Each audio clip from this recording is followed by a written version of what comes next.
Hello everybody, it's your Wonderful Wind Mage, your Cruz Ship servant, Chartreuse Proxy, ever and always at your service now. I hope everybody's doing good today. It is the start of a weekend, and I need to adjust myself on YouTube Studio. Hello, thank you. But I hope everybody is doing good. Today is a Friday night, February 20, 2026. I've got a lot of motivation and a lot of stuff that I want to get around to doing, quite frankly. But, you know, working point when it comes to it, because I've been working for 8 hours already today. So, not gonna dilly-dally too much when it comes to it then. I'm here to introduce an indie game that I actually got a little bit of like, a notification when it comes to it then. So let me explain myself here. I got a marketing email, I'm gonna be honest when it comes to it, but I saw it, and I was like, okay, demo coming up, might as well check it out when it comes to it. Tested it a little bit offline just to make sure I understood what was going on, and I can immediately see the rub and can see how fun this can be. This is Gambonanza, which quite frankly, with how you can kind of hear the music and like by the title screen and all, it's not really trying to hide that it took massive inspiration from Balatro, but it's essentially Balatro chess when it comes to it. Also, thank you for the 20 months, Cap. I hope you're doing well.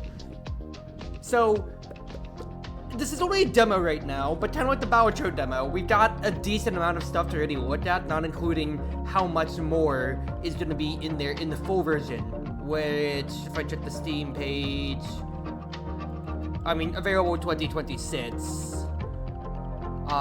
Full version, there's going to be a raffle in March, but otherwise, nothing immediately then when it comes to it then. But fact is, it's coming around when it comes to it, and I've read, again, I played tested a little bit of it when it comes to it before I started up stream, like earlier, just to make sure the demo ran well, and I'm pretty solidly sold on it when it comes to me.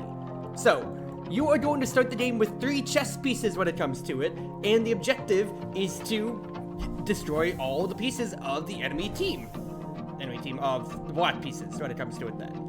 You'll have to get through 5 stages, so think of that kind of like antes, and in each stage there is 5 games that you have to play when it comes to it then. Right now I only have these 3 pieces when it comes to working it out in that case, so I have to start with it, and the big thing is that I can either move my pieces exactly as they would in chess, or I even have a wait function, which I can do up to 3 times. In which case then, I can wait, basically pass my turn, and have the opponent have to move instead. Otherwise, I'm going to be capturing exactly as I would be, and when I capture all the enemy pieces, the stage is over. It is a small board, but that will change in time. There is rewards that you will get over, like, after each game, as it's called. So, winning, I got me $2, I get $1 for each captured piece, and I get bonus interest, kind of like Balatro, exactly. Same, honestly, it is same system. Maximum of 5 interest up to 50 bucks. Now, we have the unique thing here. We have 2 things on our side. Over here, this 1, 2, 3, 4, 5, 6, 7 pegs. This is, I'll be honest, I can't remember when the name of it. It is essentially our pocket when it comes to it then. Our inventory, to where we can store pieces in case we buy more, like if we buy this rook, then we can place it on the board so we can only have a maximum of 3, but I can buy upgrades for it in the future. And then we have what's called gambits, because chess gambits when it comes to it then. These are essentially our jokers, which go on the right side here, as you can see. So maximum of 5, it's Balatro people, and they always have different effects. I can reroll the effect for 2, I can reroll the shop for 2, which would be these 3 gambits here, or pieces. I can lock it in place, exactly so, or I also have small consumables, so you can see here. Choose 1 among 3 same rarity gambits, choose 1 among 2 random chess pieces, or earn 1 modified tiles among 3, earn 1 modified tile among 3 choices, because you can even modify the board. So you essentially have pieces to work through as 1 modifier, and whatever is in your inventory. You have your gambits, which are your jokers, and then you can even modify the board going onwards like that. So random like booster packs in a way, but there's different things that we need to figure out when it comes to it then here. So let's look. Commons. Earn a bishop when entering crumble mode, which is basically kind of like overtime in essence or so. I really do like this one early, so I am going to buy this one, I do think, and that'll be in my slots. Now I can sell pieces, I can sell gambits, essentially, exactly so. But the thing to note is that if I lose any pieces, they are gone forever. I will not be getting a piece back if it gets captured. So I actually have to be very selective on what happens, or if I let something go, then it has to be a tactical sacrifice, because if all of my pieces are gone, then that is game over. So I can't be trading necessarily. I have to be very selective in, once again, in what I do. So big things to note is, I can wait 3 times, but you can't kind of go infinite, because there is something called crumble mode here. Each turn without a capture earns a tick on crumble mode. Crumble mode rises, so 5 turns without a capture. At its peak, the board starts to collapse, which means random tiles will just start falling from the board, which can be on your pieces, and if the tile falls, then the piece is gone with it, enemy or player, which is a detriment, because if a piece of yours is on the board and it crumbles and falls, you've lost a piece. If enemy piece is on the board and it falls, yes, it got rid of it, but you're not getting the money, actually, for capturing that piece.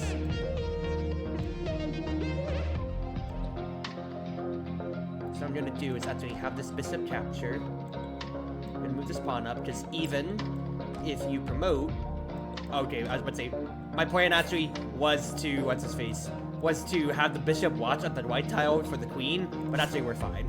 We'll be fine, we'll be fine.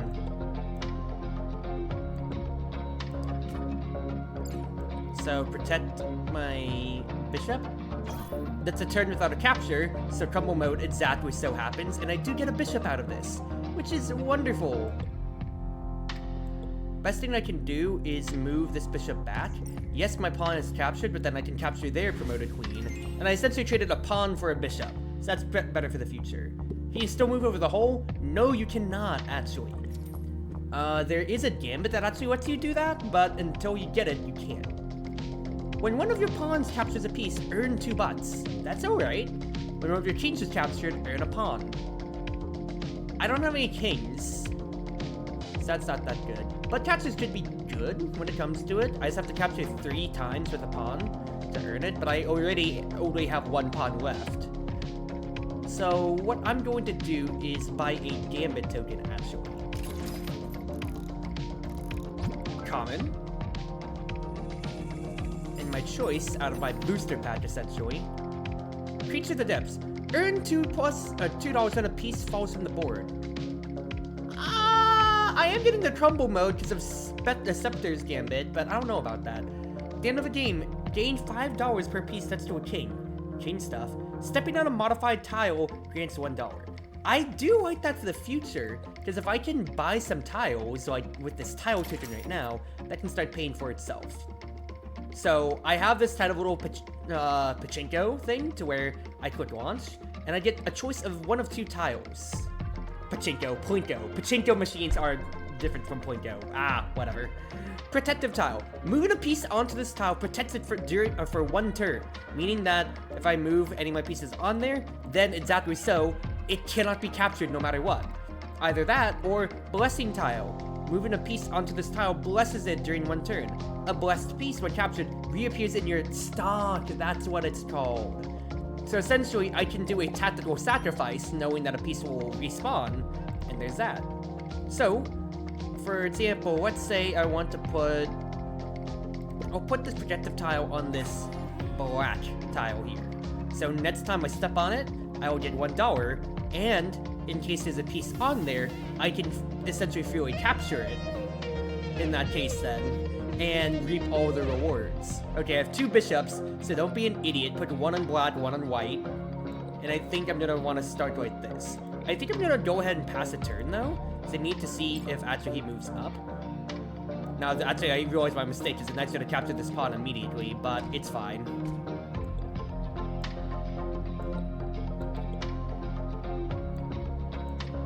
The fact is, I'm going to threaten the knight. Pawn moves up, so I can't capture it without sacrificing my bishop in this case then, which is a little annoying. So I'm gonna move you back. Totally fine.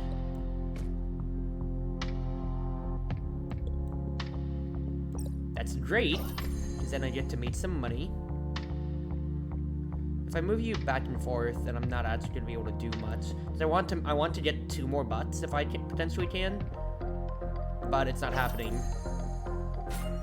necessarily unless I actually capture things. Now, actually, what I can do though is wait, that queen's gonna have to move. And I've got 2 more wait commands, so I'm just gonna try to keep sitting things out here when it comes to it. Now this is a little bit awkward, I'm not going to lie. So I realize my folly here.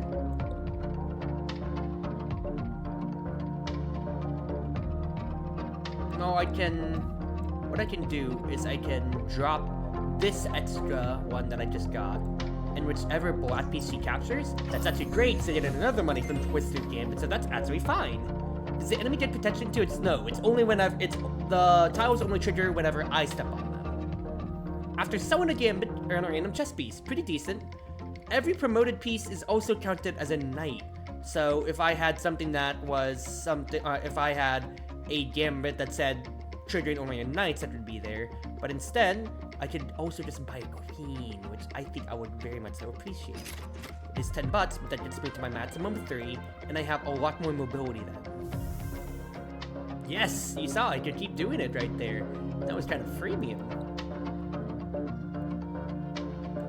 Alright, I'm gonna protect my bishop this way. I'm going to immediately move onto that protected tile. Exactly so, I want to keep that bishop safe.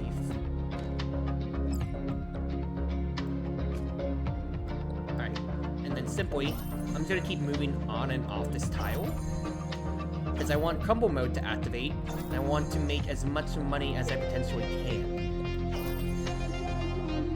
Okay, no more money to be made, so move this guy off. I made a lot of money on the Twister Gambit. I got another bishop, and I got 10 bucks from that as well too. Another queen. If the queen is threatened, earn a pawn once per game. Oh, I don't want this queen to go away anytime soon, so I'll absolutely buy that just so I can get more pawns for econ. I'm gonna save, I think, because I want to get some economy going. Now, this is game 5 when it comes to it here, so we're about to fight a boss, exactly so.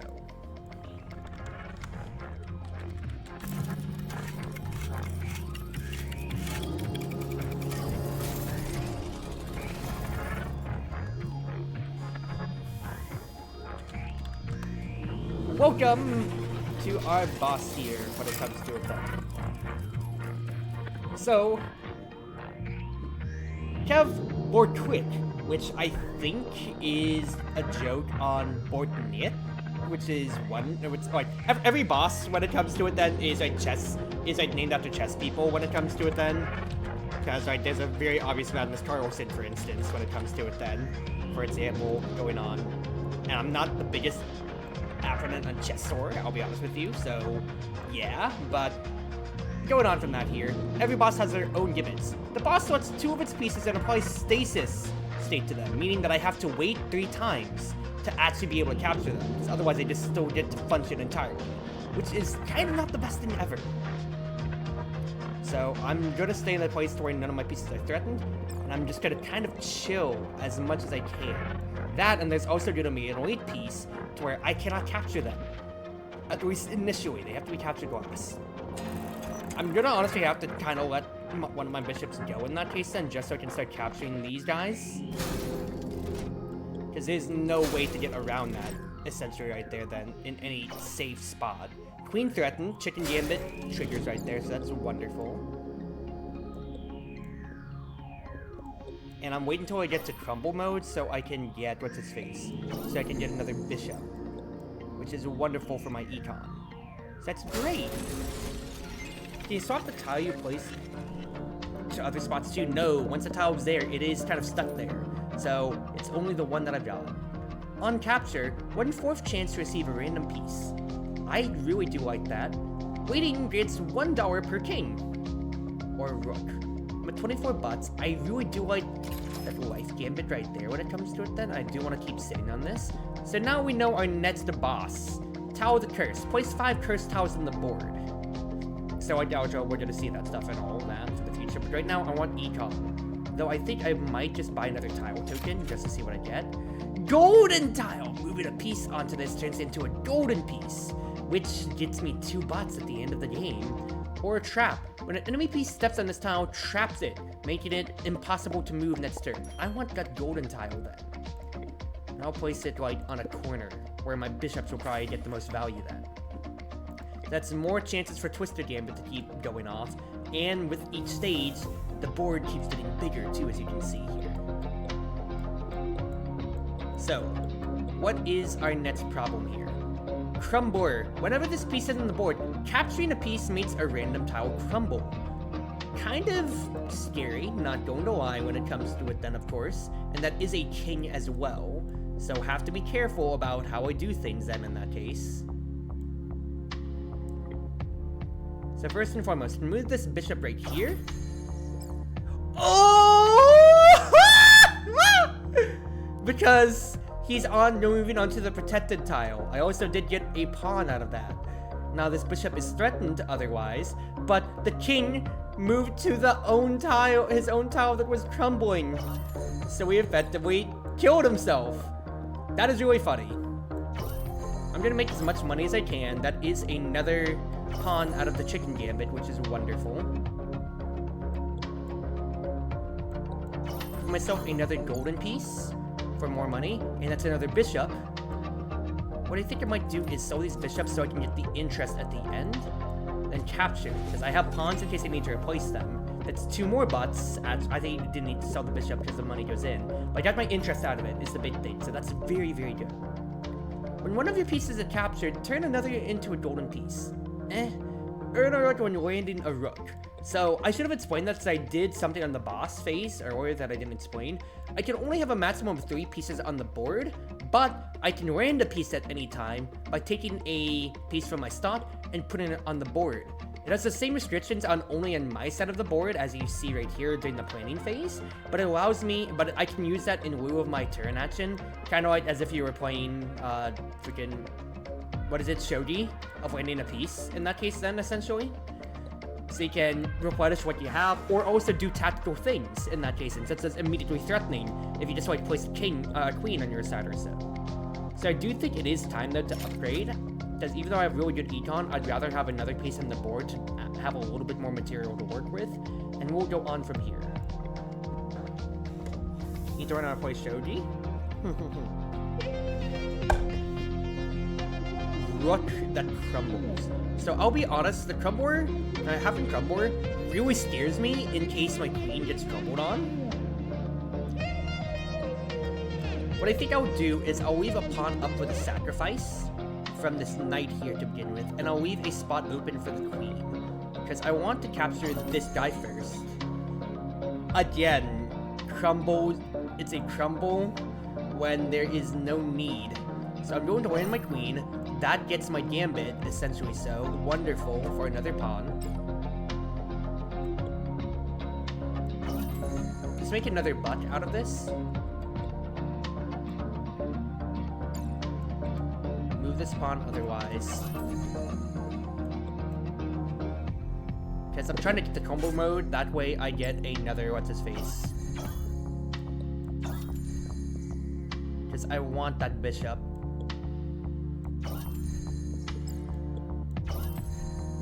So I made as much money as I can. I'm going to cash out right here, because I got all of that gold.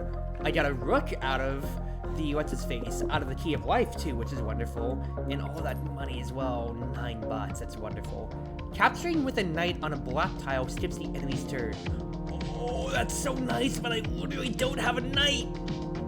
Earn 2 bucks when a piece falls from the board. I mean, it might have been time for it now at this point, but I don't know. What should you roll, actually, though? Waiting promotes one of your pawns. Ooh! At the start of a game, 1/5 chance to earn 5 bucks, 1/3 chance to earn 2. Or king. Hello? I am buying that, and I'm just gonna put like 2 more pawns and just kind of like keep waiting, quite frankly. That is amazing, hello? Because I'm generating pawns from Chicken Gambit. I have also more bishops too to work with in that case, and if it really comes to be. Yeah, I think I'm kind of chill on this right now.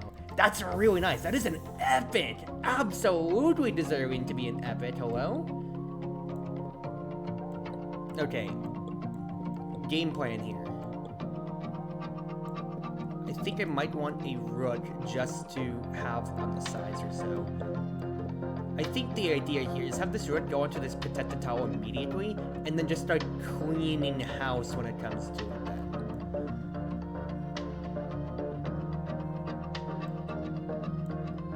I'll have this pawn as bait for this rook, but otherwise I'm immediately gonna start going in. Okay, bait taken.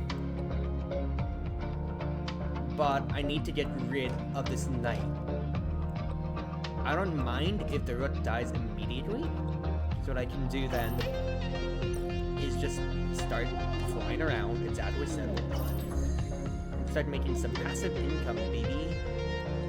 Protected tile, you can't capture the queen. Queen threatened, that's another pawn. Get some golden money. Protected tile, can't do that. But you can't attack. We're already actually maxed out, and couple mode is going on, so go ahead and capture. My stock is full. I'm very happy with this outcome so far, even if I did lose a rook. I got another one from the Key of Life. When a king steps on a white tile, there's a 1/3 chance for it to turn into a golden tile, but I don't have any kings. Capturing with a knight has a half chance to turn a pawn into your stock into a knight. What the heck? Okay, well, quite frankly, let's upgrade. So I have the money for it. So then I can put more pieces down, because my stock is very full. I think I'll buy a tile. Blessing or protective. I've been doing really good with the protective tile. Okay, never mind, I'm getting blessing instead. That's totally fine. Keep putting it on this row here, because we're capturing so much along, and that allows me to manipulate the entire middle stock. And I might want another queen. Well, no, I have fallen crowns, so I don't have to value a queen that high.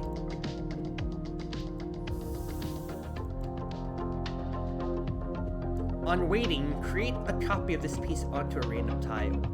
Ew, dude, what the heck? Well, okay. What I'm gonna do is just have 2 bishops just immediately attack, because the queen can't move anywhere, and I can just have this bishop immediately killed, because thanks to the protective tile there. And that's literally it. That is the entire gambit, people. I am not kidding. Yeah, no, that's chill. Protective tile, you can't capture. I don't care if the pawn is captured, I'm killing that queen immediately.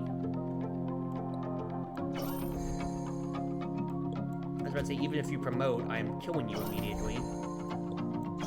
Golden. Dead. Move off. Crumble mode will activate soon. You're about to crumble. So I'd rather have the pieces go ahead and fall. I got my money out of it. That queen would have been trouble, yeah, because it destroys my falling crown gambit. But, I mean, the protective tile is paying off. Losing a piece on turn 1 grants a copy of it. That could be really nice in case I just want to, like, sack a queen forwards just to get rid of somebody really badly. Roots can also move like kings. Hello? What the heck? I think I'd rather buy more tiles when it comes to it then. Phantom tile. Moving a piece onto this tile grants a phantom copy of it, which will go into my stock. Phantom pieces sell for 0 and vanish at the end of a game, but essentially it's a piece that I can just kind of use to go ahead and, what's his face? It's a piece I can use as, like, free leverage. I don't care if it's captured at that point then. Hi, Jas. It's going well. I think I'll buy another tile, though. Put this in the middle. I don't mind another gold, because I want to keep this economy going, quite frankly. Let's put you, like, on the back row on the left, since I need a little bit more of it. Don't be afraid to sacrifice the bishops, though, is my main key, though, in my mind. Waiting is a chance to grant a copy of a random piece you have in your stock. What the heck? What the heck? I really like my Twister's Gambit, so I'm not willing to sell it. I really want that Recruiter's App. Waiting has a 1/3 chance to grant a random gambit. My stuff's full, so I don't think so. I think I'll get rid of Key of Life and buy the Recruiters.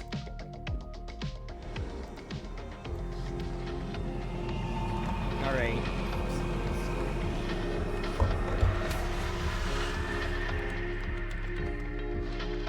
Tau the Cursed. Okay, I don't know who this reference is, so I'm gonna look this up. Chess Tau. Mikhail Tau was a Soviet Latvian chess grandmaster and the 8th world chess champion. Tau played in an attacking daring combination of styles play, so was known for improvisation and unpredictability. Every game for him was Immutable and invaluable as a poem. Cool. So, Tile the Cursed. Cursed tiles on the board. Moving a piece onto this tile turns it into a pawn, and that is a permanent change. Which is very bad, because if I move a queen onto one of these tiles then she gone, for instance then. Which is very much so not worth it. So I think I'm going to put my queen in stock, and I'm going to try to make use of that Recruiter's Hat Gambit as much as I can. Now, I am going to probably leverage waiting, is my thoughts here when it comes to it then, as much as I possibly can too.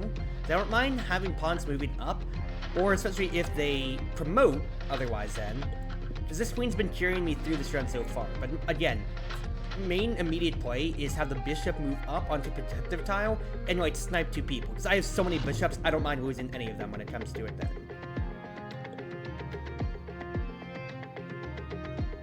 I don't want my rook on any columns for 18 run of protective tile, so I think I might have, well,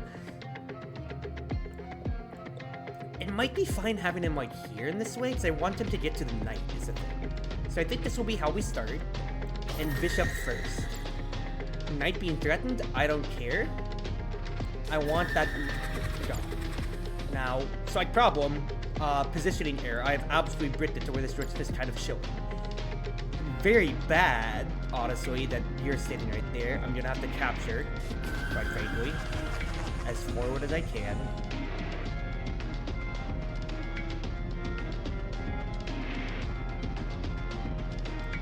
I think what I do, moving a piece, but does landing count?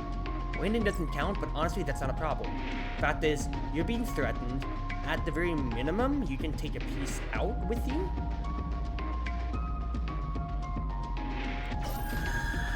Totally fine of a trade. Immediate capture. If I move you onto here, you're protected, and you're threatening the rook. Now, I can't do much more in this case then, so instead I'm going to capture up. And we're going to go back and make some money.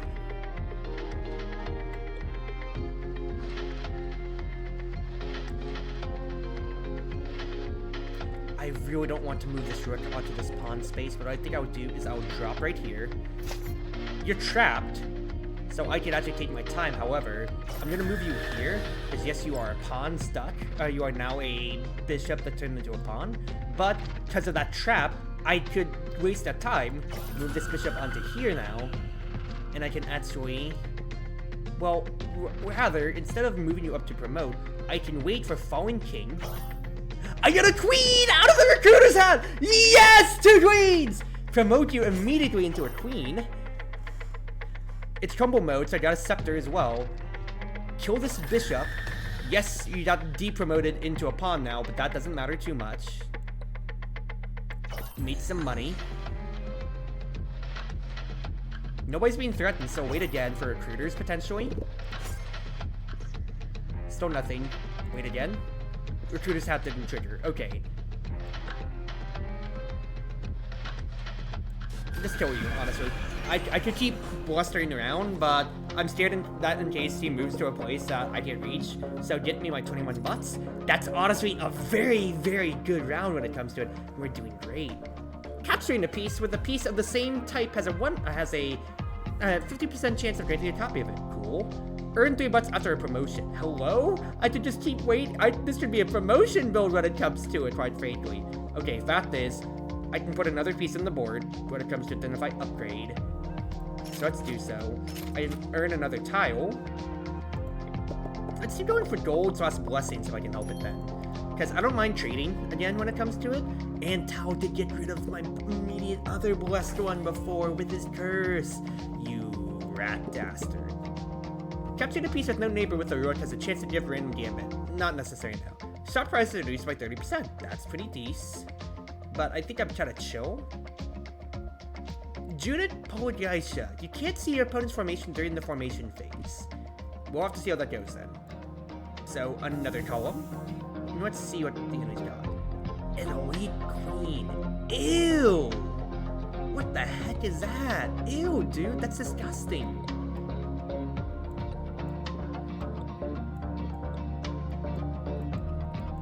I think I just have an army of bishops like this here, quite frankly.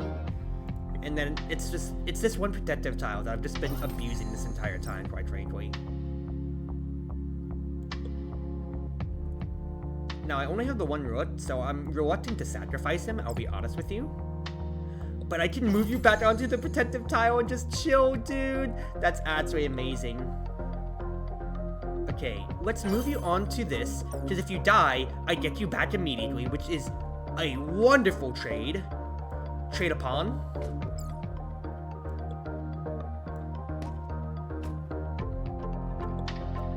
Get that bishop, and now... Well, if I greed for the blessing tile, I have no way to deal with the queen immediately. I think I'm just gonna go ahead and capture in this case then. Yeah, I'm just gonna go ahead and capture. Because quite frankly, I don't want to get crumble mode with the queen. I'm just kind of scared of that. Hi, Gildan. Raining a piece has a half chance to skip the enemy's turn.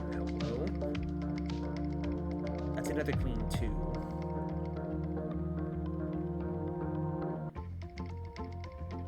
Do I buy that? Landing a piece has a chance to skip the enemy's turn. How valuable is that versus getting a free bishop return? Quite frankly, well, actually, I think I just need to buy pieces in this case because I don't have a full stack. I just need to get some stuff. I got another freaking bishop, dude. Oh, goodness. Because that, I need more pawns. I need pawns. I'll take a pawn because I can promote that and I want to wait for Recruiter's Hat. Because the other thing too is I want Recruiter's Hat to just keep granting me queens, is the thing.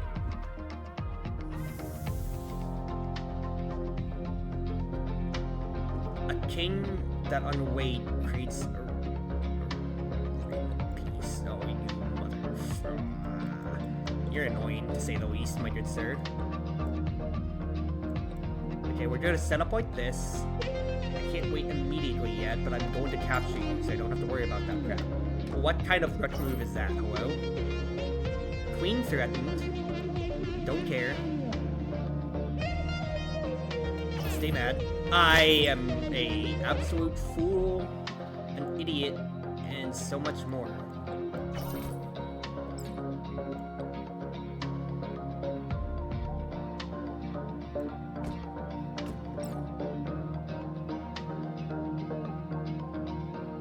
What am I doing? Honestly, what is my strategy here? I am kind of tossing a lot to the wind. Honestly, wait. Give me a promo. That is actually, yeah, worst case scenario of that happening there.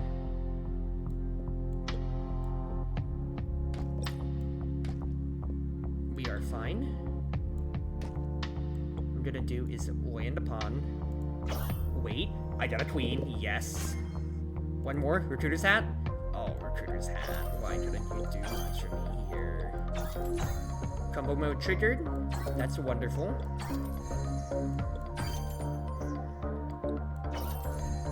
I'm just trying to make as much money as I can right now. Okay, we cash out on that. We're happy with that, dude.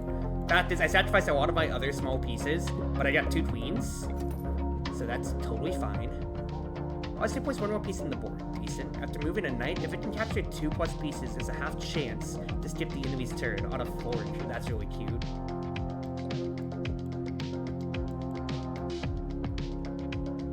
I have so much money right now.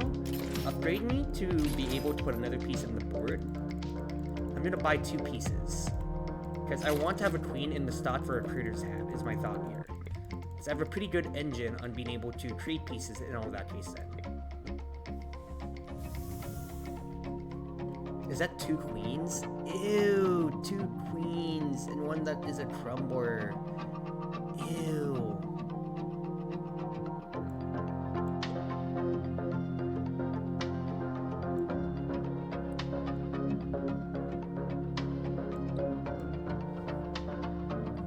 Okay, I think this is a strat to start the game.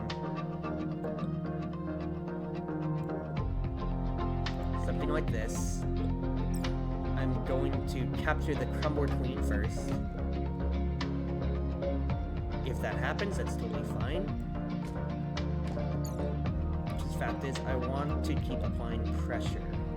Now, the queen moving like that is a little bit awkward, I'm not going to lie. I think what I do is actually wait and promo a piece.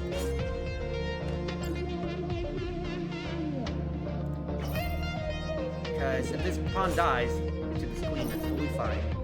We start trading immediately.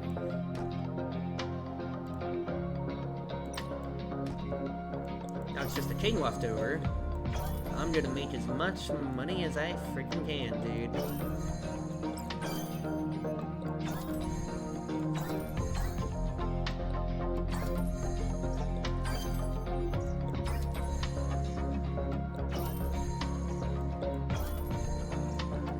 The twisted tile is really funny, dude. Alright, I'm gonna cash out on that end in that case.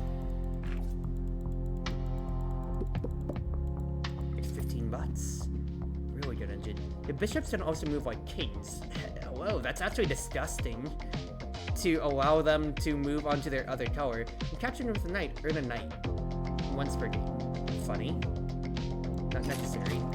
I just need to just keep buying pieces with this residually though. And honestly, I'm pretty happy with getting pawns. I'm only getting the one pawn per the chicken gambit every time.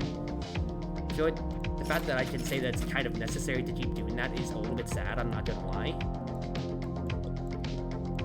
Yeah, like I can put almost everything on the board. I want to keep one in stock though for a recruiter's hat though. And I don't want to destroy my economy all the way either. Okay, bishops aplenty.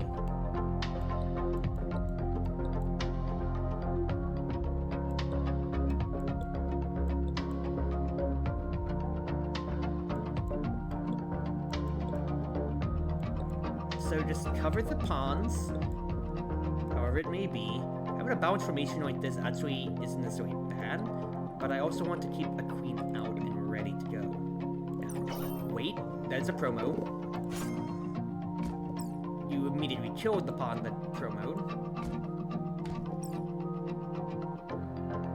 And the queen is right there threatening. Wait again.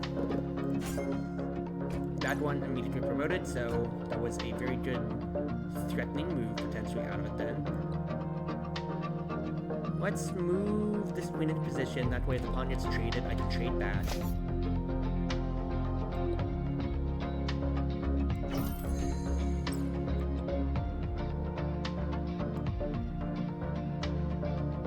This is threatened either way when it comes to them. I really don't like these circumstances. But I can get this bishop out of the danger zone. Let's wait to see if recruiters have to trigger. It did not trigger. That is actually devastating.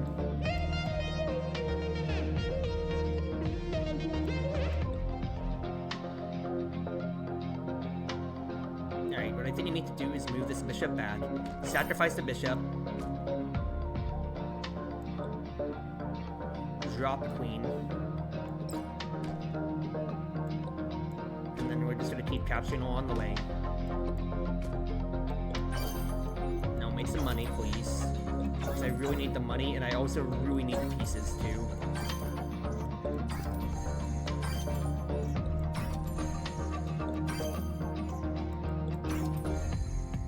So until I see one of these 3 central tiles crumbling, I'm just gonna keep making money with the twister board.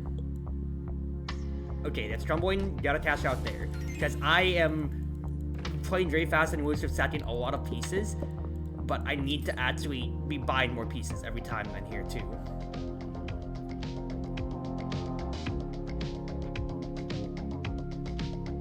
So give me a random piece, please. I'll take a knight. I'll buy a bishop. I'll buy a rook. After your first turn, protect your rooks. When one of your bishops is captured, receive a random piece. Interesting. I'm gonna have 7 pieces on board if I do this. I'll have full 8. Okay, chill. Do that and just see what I get out of a gambit, because if I get something good, I might want to swap it then in this case.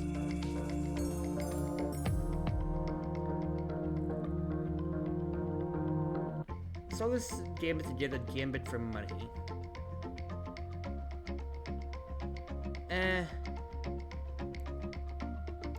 Seeing kind of chill. Alright, nope, we're fine on then. Alright, chess, Judith, Paul. Okay, it's already going in. Hungarian chess grandmaster. She is the only woman to be ranked in the world top 10 and achieve rating over 2,700. Interesting. Top rated woman in the world from January 1989 until her retirement from competitive chess in 2014. That's really cool. But also, yeah, I can't see besides the fact that there's an elite exactly still in the planning phase. So I think same strat as always, just immediately prioritize a way to hit that protected tile. And I think that's how we're gonna start this here. I might still keep a queen in here though for a recruiter's hat. But Fallen Crown isn't as valuable because I only have the one pawn, but I think this is how we're going to start the strategy. Yes, my left side's a little bit more exposed, but I have a queen on here, and I'm going to try to see if I can't make use out of it. Rook threatened, a bishop is covering it though. I can immediately take a pawn and then snipe a knight out of that. I could also just wait too, and honestly, I'm going to do that just to get some tempo with getting a queen. Even if the rook snipes it, that is totally chill. Next point of action is actually to move the bishop back.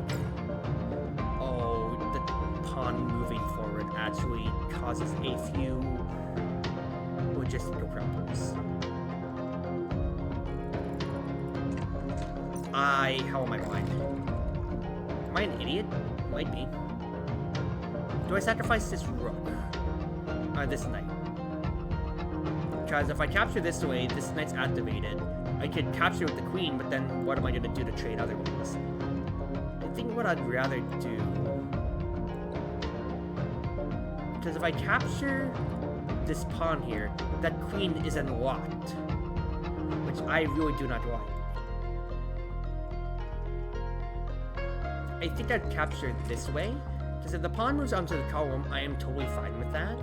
So what I will do afterwards is I will drop a pawn. The queen's still unlocked. What am I doing? What am I doing? What am I doing? I'm just gonna have to move forwards.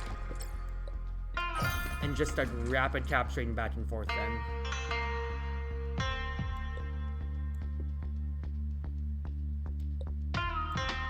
Place the rook out. Queen's threatened, but... if I trade this back...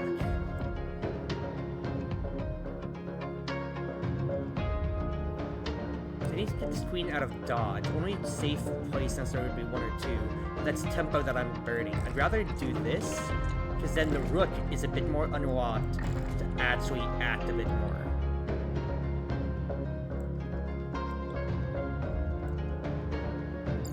I don't mind this rook being captured because you're on a Gordian angel tile to where I can just drop you back into the fray. Welcome back, good sir.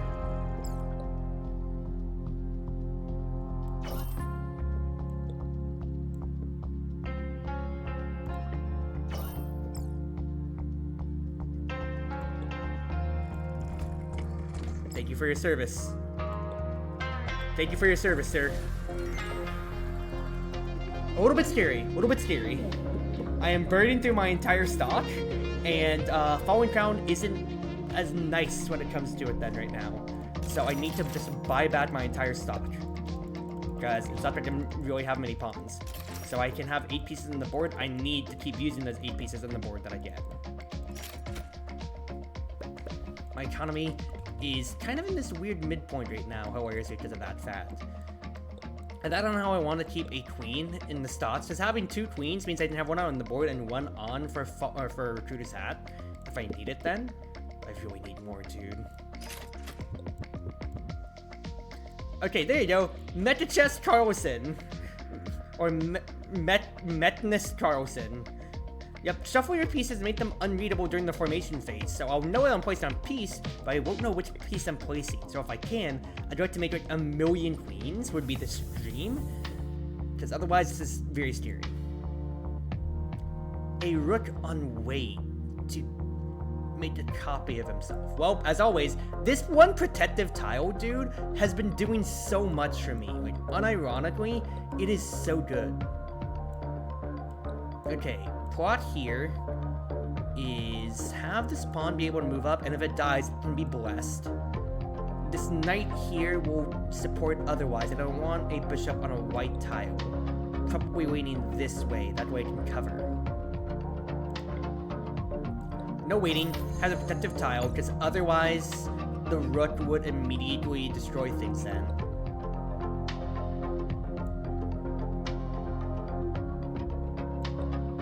If the knight takes this knight, if the knight takes the bishop, I don't necessarily mind. I can move this one back and immediately move you back forwards in a power move. Next play. Capture with this knight. You may have died, but you have made a very worthy sacrifice, my good sir. I want to move this bishop back so he still stays activated and he didn't support things otherwise then. I think it's queen capture.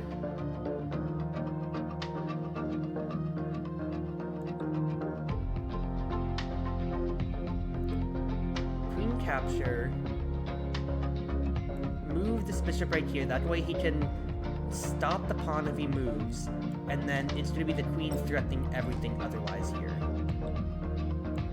This bishop will probably have to die. Into the rook having the cover. What a devilish freaking move, game. What a move. You forced my hand. Queen threatened. I did my pawn, though. You're forking me. I'm gonna get another bishop on crumble mode, so I don't mind.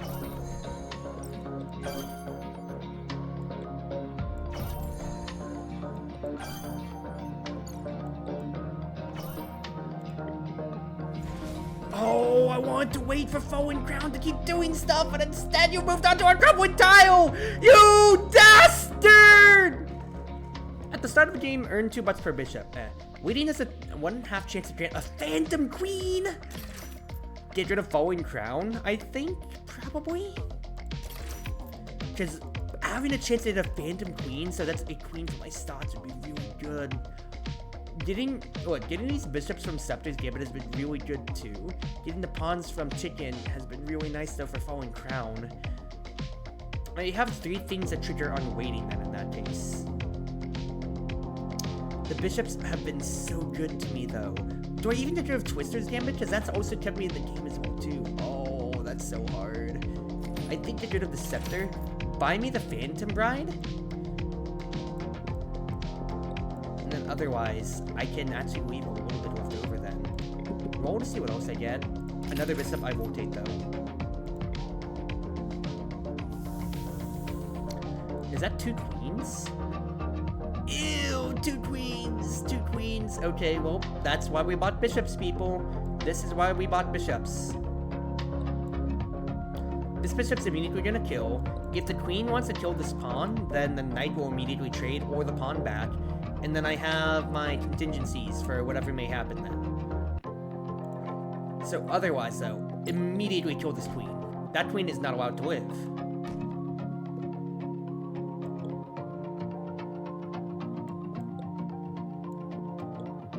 This is actually a very bad position for my knight to be in.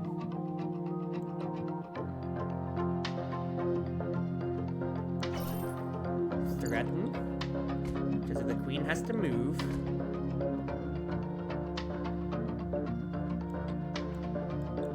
Activate my queen a little more. Great. Now the trade is very, very viable.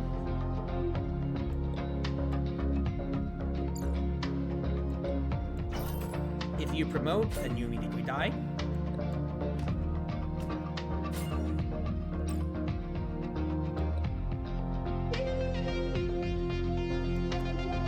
I don't have a queen way out of this now, so set the pawn. Wait, because yes, it's promotion. Perfect. I got another pawn out of that at the very least. I can't place the pawn up, so I think I'm just gonna have to kill you straight up. I'm not gonna get to have the Cruz had too much, unfortunately, but that had to be done. How many more games? We got 3 more games. I can just buy a queen. Yes, please. I'll say place one more piece on the board. I might like that. Traps powers last one more turn. I only have the one trap tile, so I don't think I care about that too much, but I will buy another thing though. If I can have that blessing. Oh, another golden tile. I would have rather had another blessing so I can keep making positive trades like I've been doing all game. Okay, well, I'm honestly gladder that I haven't sold Falling Crown in that case then here, considering everything that I'm getting out of this here. Alright. Waiting will invoke another king. That's unfortunate, of course. Stack a pawn like this, that way if the rook wants to take, you are immediately challenged. Otherwise, same as always. Bishop to protected tile, and then immediately trade that. I can also put another bishop here on the blessing tile to have that as a potential trade avenue as well, is my thoughts. I think that's what I'd like to do. So, bishop to protected tile, immediately kill the invoking king. So that's gonna free me up so much on everything that I can do. This knight can actually trade this king.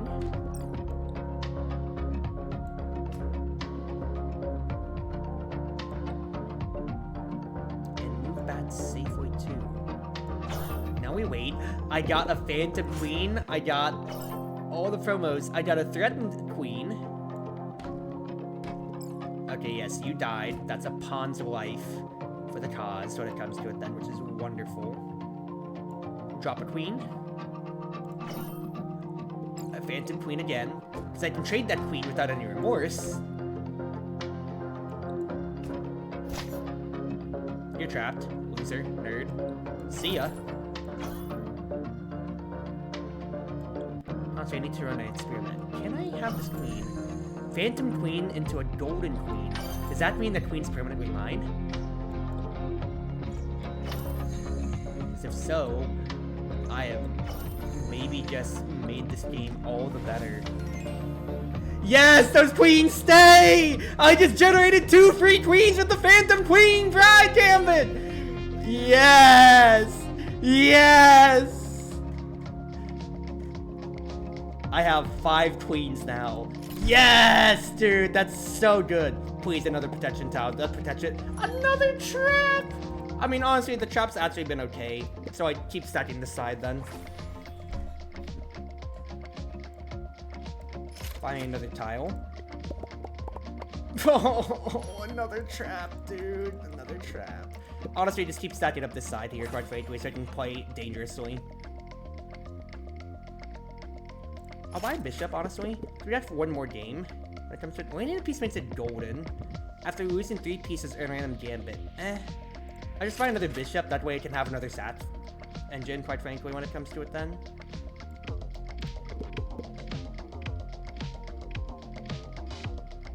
Yeah, no, we're gonna chill on this, I do think. That sure was a nap. Hope you're doing well, Crimson. Okay. Invoking Queen, but this is why we bought bishops. Rather, actually, I can just sack a bishop immediately for that Invoking Queen and just say, screw you, whatever, dude. So I want to get rid of her, like, ASAP when it comes to it then. And then I'll probably have these bishops target the knights after. I think that'll be it. If the pawn gets trapped on the tile, then that's totally fine. But I'm absolutely going in with the intention of sacking for this queen right here. Wonderful play, Cruzy. Wonderful gambit. Masterful gambit. How it goes? We're playing, Gambonanza, which is chess Baltro. Invoking Queen, that queen had a modifier to where if I chose to pass my turn, which I can do up to 3 times per game, they would create a copy of another queen. Not in my interest at all. Okay, 3 kills while we have them. 3 queen threatened, so Chicken's Gambit spawned me a pawn in my stock. Wonderful. Knight is trapped, so I actually have a free turn to just chill with the bishop right there. And then get this bishop out of harm's way. That's a free queen kill. Oh, what the heck? Okay, let's wait. Recruiter's hat. It's wonderful. Hello. That's another queen. another queen.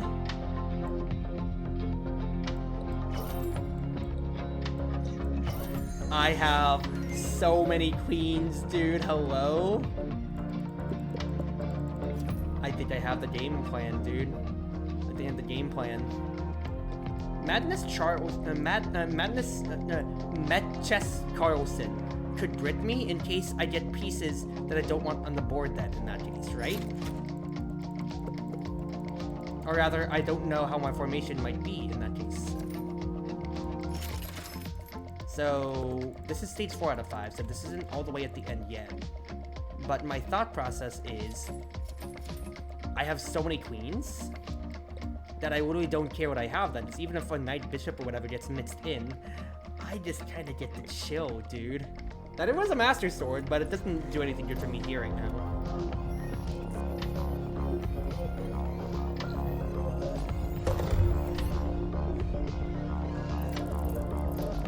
So of course, this is Madness Charleston, people. So as you can see here, I don't know what my formation is going to look like. What the heck?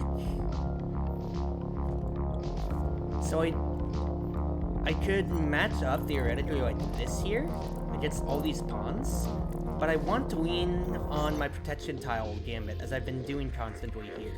If a rook or if one of my 2 bishops or my knight spawns here, it kind of Brits a lot. But I want to have a way to support the advance here when it comes to it. Or if the knight spawns here, I can place her in the blessing tile and then we just say whatever then. So I think I want something like this to be able to deal with the queen potentially is my thoughts. Well, thoughts. I want that queen to be unlocked necessarily anyway. So let's do something like that. It's a bishop I have right here. Not the best. What's this queen being threatened by? It's a bishop. Okay, I don't care if a pawn trades upwards then. Let's deal with a rook immediately. Get that out of the way.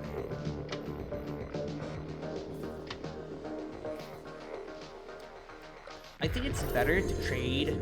Go ahead, trade the queen over here. Oh, but this queen's gonna be unlocked, and my back line is absolutely gonna start getting wrecked. Alright. Make women's out of lemonade, people. Let's start capturing what we can here. You're trapped, so this is a free movement up. Oh, what I'm an idiot. I'm an idiot. I'm an idiot. Free queens. As much as we can here. I need to start dropping people. Oh, why'd I drop you right there? I'm an idiot. I'm an idiot. I'm an idiot.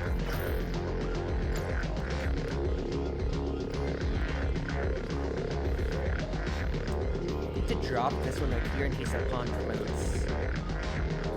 You're covering, but I've got you. I've got you, so even if you promote, you're dead in the water. And you're dead. Okay. You destroyed a lot of my queens?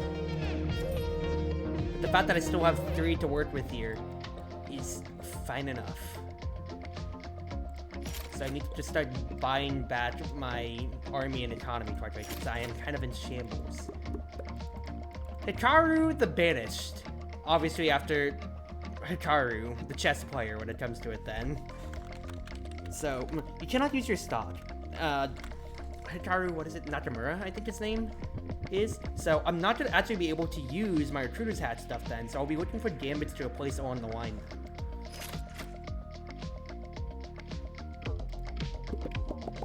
I'll take the Phantom tile, because if I can keep making more queens for the future, though, I think that would be big. But the big thing to note for that is that, of course, then, like, with his thing, I only have the 9 pieces, so I won't be able to drop any more or trade upwards then in that case. So you're going to have to be very careful. If you have a queen in your stock, pawns can move like kings. Interesting. The pawns can also move like knights. They're going to promote anyway for falling crowns. I don't care about that. Queen in the stock for Recruiter's Hat.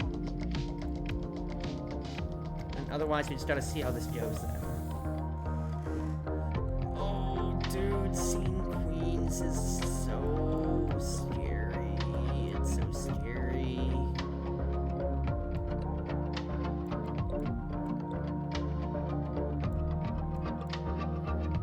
I think this will be my setup. But I need to have Right, I have to be trading. So I have to move this knight here at the very minimum. I need to just get rid of these queens.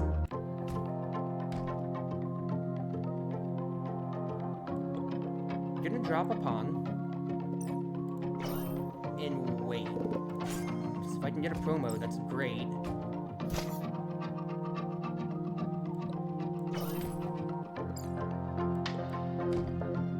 Start taking care of these pawns one by one, essentially, here.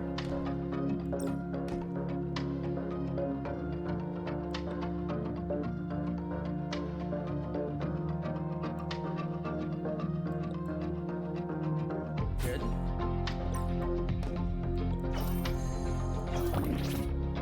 Okay. Ghost Queen into immediately.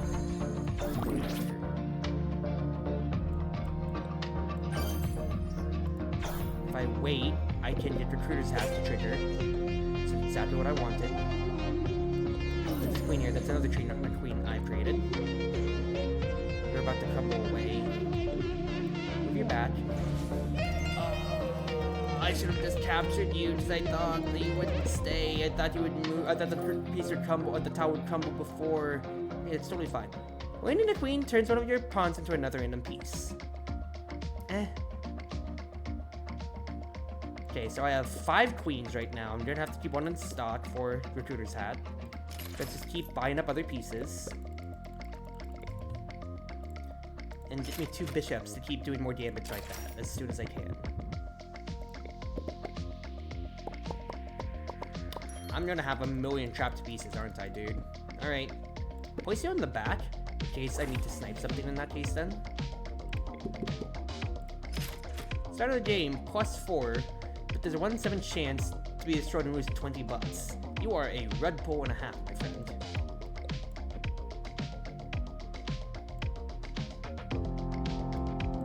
Okay, yes. This will be good. This will be very good. 2 immediate roots like that.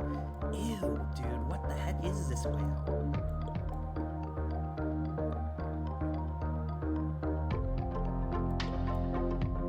What is this way out? I don't like this at all.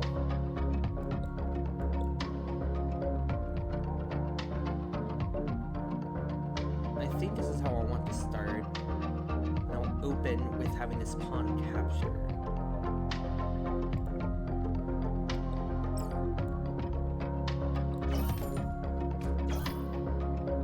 So that is a threat, but we're just going to keep positively trading up in this case then. Trapped. So I really care if you're trapped, though. Because I have 2 pieces still threatened either way. I'd rather do something like that, and then continue working off.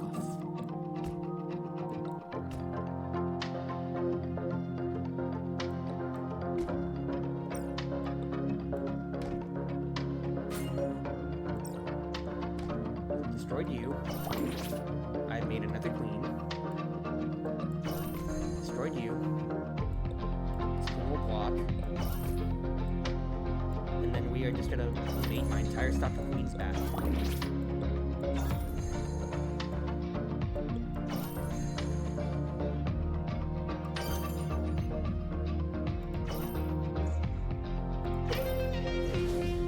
Wonderful. Wonderful. I have 8 queens right now. I have 9 queens right now. Copies the first trigger tile in the game onto a random tile. That's common? To be able to just keep turning more tiles? That seems kind of bustedly good for a common, dude. So I don't have to keep buying stuff in that case then, rather. The heck? That seems really nice. Please give me a blessing. Because that will let me keep benefiting things. So making your phantoms gold makes you keep them. Yes! Because the phantoms would disappear, but it's essentially like it can only have 1 modifier on it, I guess. So I turn it from phantom into gold. Gold would just turn it into a gold piece and give me 2 butts at the end. So I'm kind of cheesing the system that way, in a way, as you can kind of see. So I'm able to immediately flex my 9-queen board essentially right here if I wanted to in this case then.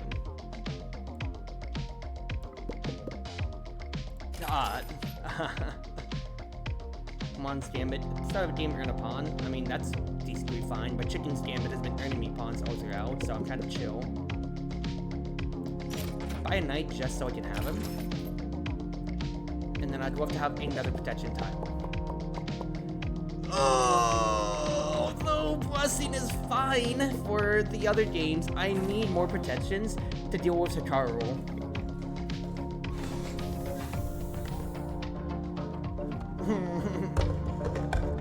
What is this? What is this?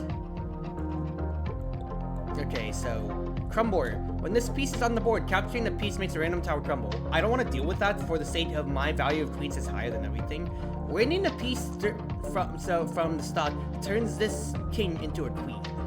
Not good at all. I have a lot of queens, so I'm fine with like sacking things around when it comes to it. Quite frankly, I need to get rid of that Crumbler immediately, so I have the knight going out to deal with that. Afterwards, happy to trade a pawn for a queen. Happy to trade a queen for a queen.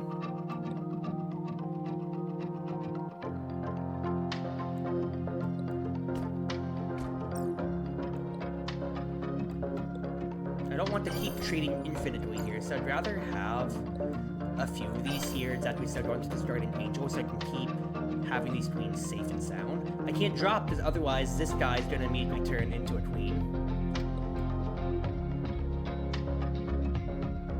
So I'm going to do...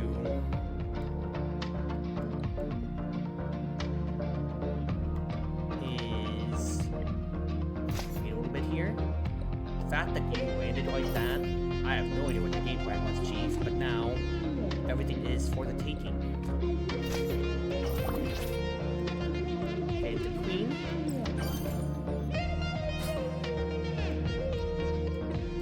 Capture. Queen, maid.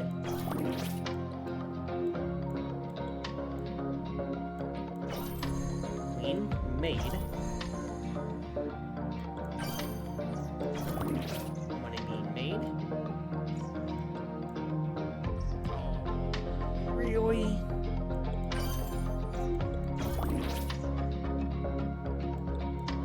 Oh, nothing more to do here. Fact is, I still have a very good board. Because I've solved basically everything that could have been a problem. Protection tile for me? Oh, another phantom! I mean, it's great! My queen protection's already fine! I'm trying to get stuff prepared for the boss, people! I need this protection tile, please. Yes, thank you, that's so good. Get it in with this corner here, I think. Then I'll have coverage on both sides, essentially, then.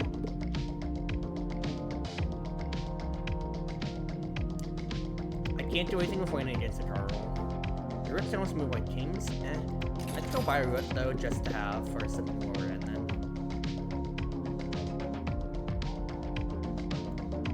yeah, just chill me right now. That way I have, like, a material that I don't mind sacrificing as much. Pawns that will promote if you land stuff. Okay. Kind of, like, cool story then, bro, I guess. I think I'll just have a lineup like this, and immediately just trade these queens up. Yeah, no, that's the plan. So this rook dies, he immediately gets to respawn.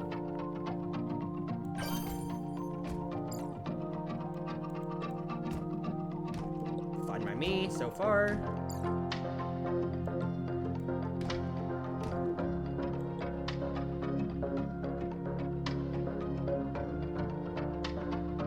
You're protected on this tile here.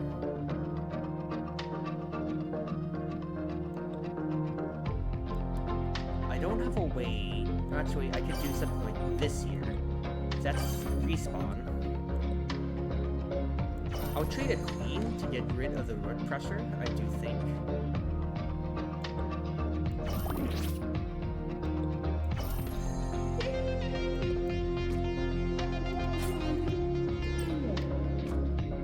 And even with another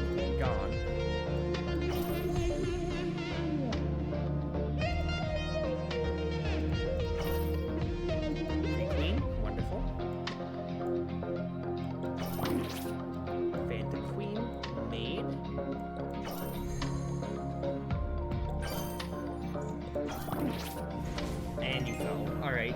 Well, that's fine. Fact is, I have so many queens, but I'm just making sure I still have my entire stock as I can, because this is stage 5, game 5. This will be the end here. See what I get. Work, I guess I'll take. But I'm gonna have 10 pieces on the board. I do have to maximize all the way up 2 queens, but if that doesn't happen, having 8 out of 10 queens is great. It's not the best for blessing, considering how that's not going to do anything against Charl, but that's fine. Protection tile, my beloved. Yes, yes, the goat, the goat, the goat. What do you would right here, I'm thinking? Get a random gambit. Trap it in an enemy piece, traps another random one. Honestly, fine by me, because it's the last one anyway. When in a piece creates a phantom copy next to it if possible, regardless of the board's piece. What the heck? Yes please. I mean, I'll take the banana peel damage in case I don't get anything good. Once the queen is captured, earn 3 pawns, so queenie, and that's kind of cute. Honestly, this is good. This is a very, very fine thing. So at least I have 3 games that'll work for me here at the end.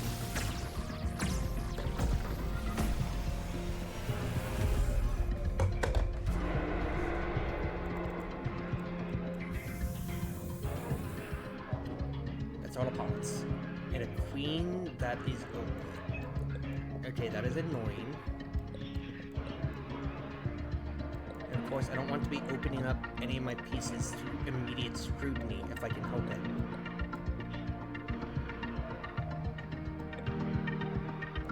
I have to leave something up to scrutiny no matter what, so I think I'll leave the rook right here to be traded on.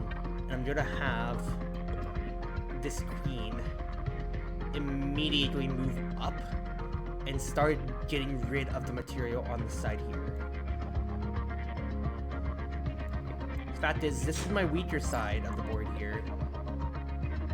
And I want this queen to immediately start causing a ruckus back here. If she doesn't do anything more, she immediately dies to the king.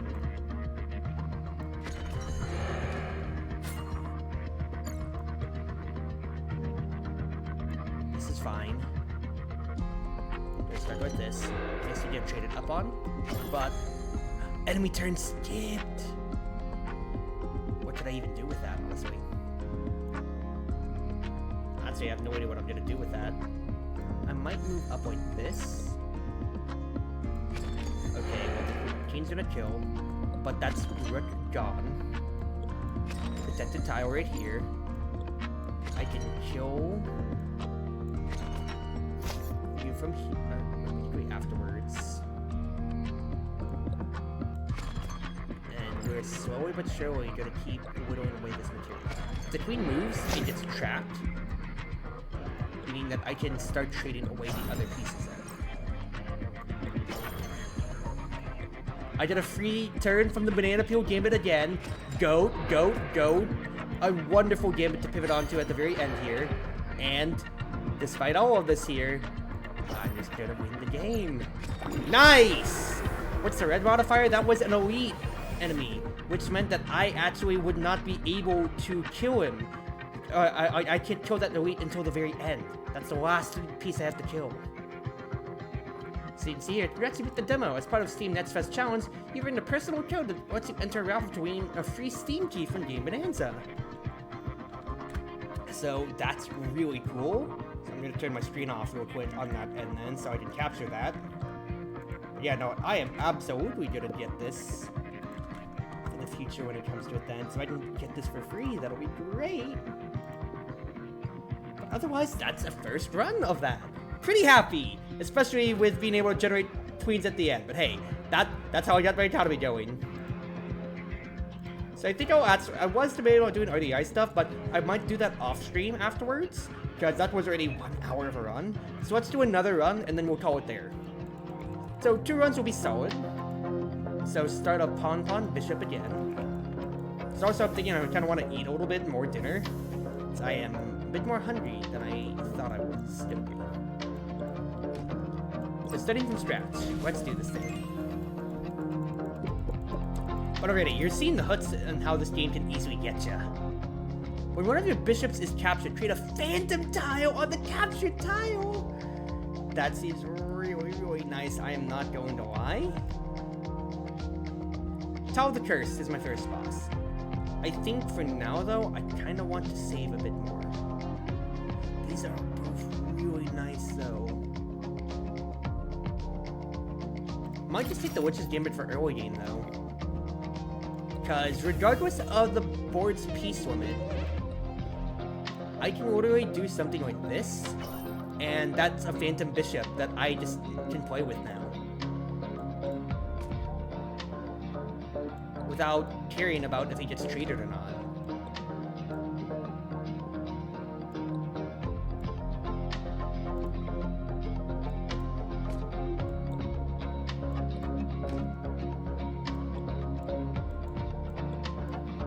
Okay, this is a little bit awkward, Cruzy. Because now your pawn can't move up.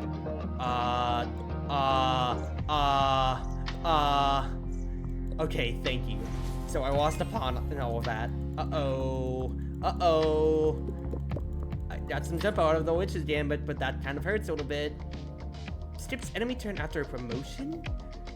That's an epic, but there's no way for me to guarantee that I'm getting good promotions. Your pawn should also move like knights!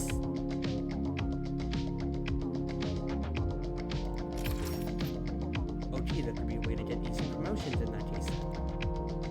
I'm gonna save that, and we're gonna see how this goes.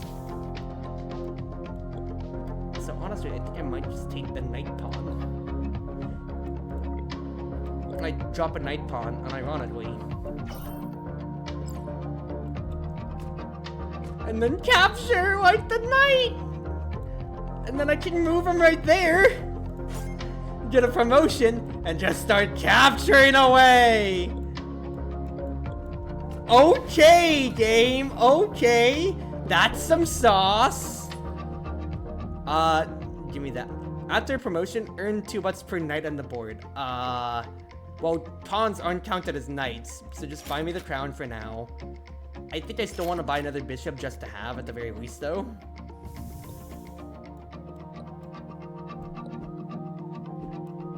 Okay, scary roots. What I'll do is do this here, because if the root immediately captures, then I would have been fine. Otherwise, I'm fine with this arrangement too, quite frankly. I don't want to capture with this pawn here. Actually, no. The pawn can still move like a knight backwards. So actually, we're chill. So we're going to do this. Gets a free turn after a promotion. And I can capture backwards with a freaking pawn. Oh, that's devilish, dude. That is really stupidly funny and amazing. Winning with only 1 chess piece on the board grants 10 butts. I don't know if I can do that. When one of your roots is captured, turn the captured tile into a protective tile. Oh, I would love that, dude, but I don't think I can afford it.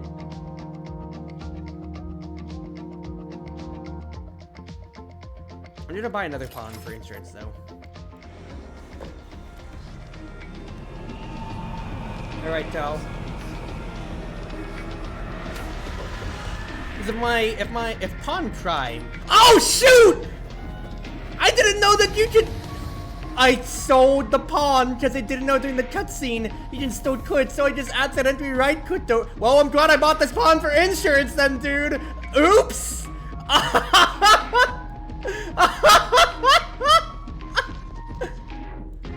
All right, so pawn right here.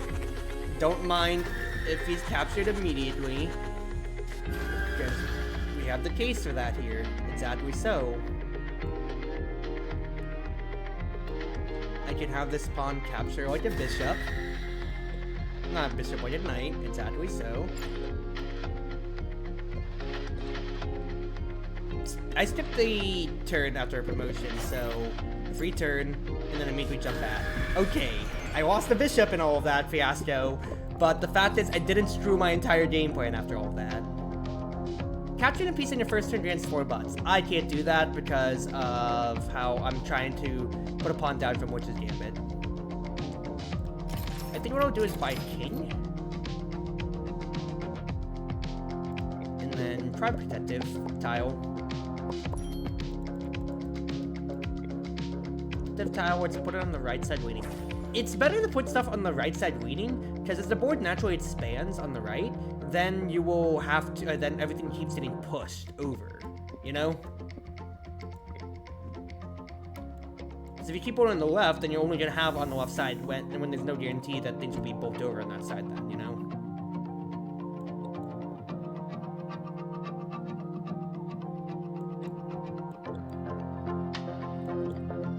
Alright, I think I would go like this. Have my phantom pawn be spawned. Okay, this is actually a bit of a problem, because that pawn's immediately going to promote. Which means I need to get my boy out of the way here. I skipped the enemy turn after a promotion. I'm going to promote you, my phantom. I'm actually going to have you sit on this protective tower, so I want to see what the enemy does. Okay, not necessarily too much. I'm going to get rid of you immediately, though. Protective tile pawn. Capture. Wonderful work. Now, I do honestly think I turn you into a knight as opposed to a queen, so I can snipe this one right here. And I think the play is, unironically, I sacrifice my king, because that's lower priority when it comes to it then, to be able to get things out of the way. This is very bad, because I've been forked. And now it's just this knight that just kind of has to wait. Oh, I'm dead, dude. I'm just gone. Oh, that hurts. That promoted pawn. That promoted pawn. Well, compared to last run, to where I made it all the way to the end, I died after the first boss. Because, yeah. Oh, well. I mean, I made the gambit to kill the rook immediately, but then I didn't actually have a way to do anything more past that with my king to stop the pawn then. But it was a higher gambit is what I thought. I thought it was a good idea. So you can't blame me. You can't blame me. Oh, well. We had a fun thing with pawn knights right there. And I also did kind of Brit by losing a pawn due to accidentally selling it, so that's fine. Earn 3 months after a promotion. Give me that right now. I want that right now, and I want to just be making as much money as I possibly can then.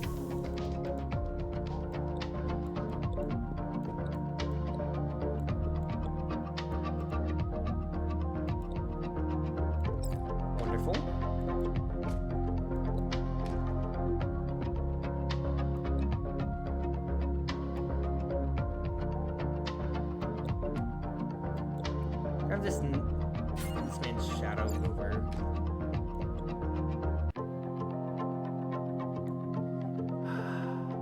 Do I want to waste a pawn right now? I think I can spare that, because you're gonna promote. That's 3 bucks, and a pawn is worth 2 bucks. And then I can immediately kill you afterwards.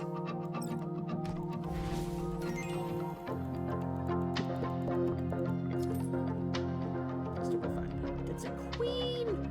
Waiting is a chance to turn a rook into a queen. At the start of a game. Ooh. That's money too. The fact is, I need to have a queen right now. Because I don't have a way to, I'd say I'm missing an entire piece, you know? Okay. Queen just needs to start cleaning stuff up. Get to wait with my pawn. I get to roast with my pawn. That's my 3 bucks. And now we're good. Wonderful, wonderful, wonderful, wonderful. So we have a really good engine to start with making money then. One of your bishops captures 1/3 chance to gain a king and 1/5 chance to get a golden one. Interesting, but give me the letter. Absolutely. And we have 10 bucks, so we can have econ. We can econ.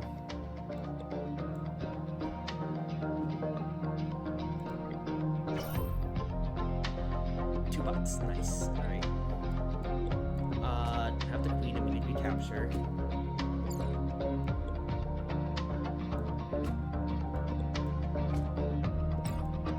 This is wonderful. I'm not gonna get a chance to move this pawn up, dude. Paying attention. Are higher rank pieces worth more money when you take them? No. Every piece is only worth the one. But if I'm selling pieces, you can see here, my pawn and king are only 1, but the queen is worth 5 bucks. At the start of the game, earn 7 bucks if you didn't move any pieces. I don't know about that. One of your pieces captured, turn another into a golden. That's okay. I'm gonna buy another king for insurance, I think, in the future. And then we have Botezaro as our next boss, who we haven't seen yet. And while I don't necessarily immediately understand, like, a good amount of the other bosses when it comes to it, then I guess I can understand that Madness Carlson is the computer, I guess, you know, like when referencing it or anything like that or so. I do understand Botezario, which is referencing the Botez sisters. Capturing on a tile with the same color as the mask makes it crumble, meaning that the tile is gone and lost then. Exactly so. So I'm going to play very passively so, because it's white. So if I capture on this white tile, then yes, I capture that bishop, but then that piece is also completely gone too as it falls to the aether. So I'm actually just going to have to click wait. And now I can capture because it's on black tiles. And this is a bit of a dilemma here. You're going to capture my king, that's fine. So I want to capture on a white piece. I want to capture on a white thing next. Now that is white, so again, I'm gonna wait. This is a bit annoying, I'm not going to lie. Like, this is honestly probably the boss that I really hate the most, just due to the fact that how you can't interact with them half the time. Or rather, like, you're basically guaranteed that you're gonna have to trade half the time, is a better way to put it. It just doesn't feel good, necessarily, you know? Or like when it comes to like later game scenarios when you're going to have to go against her. So you have to wait things out, but when they have a lot more material, it hurts to just be losing everything, or basically saying we have to trade that. Now, there is nuance to it of like, if the piece crumbles, then you know, they can't access it, the enemy can't access it either, but that does still hurt. When one of your pawns is captured, promote another pawn. Superheroes key. Earning a rook creates a protective tile on a random tile. That seems fun, but I have no way of earning roots right now. Tile of the Curse, 5 curse tiles. So let me roll for gambits, honestly. At the end of a game, earn 10 bucks if all your pieces are on black tiles. That's very fun. Earning a king earns a golden tile on a random tile. Honestly, give me the Shadows Gambit. You know, buy me another queen, unironically. I think this is how we're gonna start things. Just 2 queens on stage 2 only already? Hello? That's like really amazing.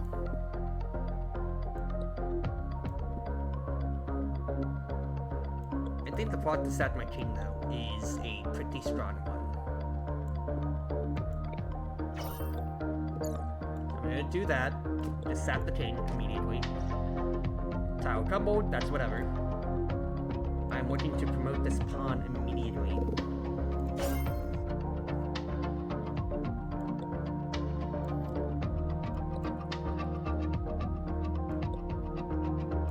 Destroyed, don't have to worry about crumbling anymore.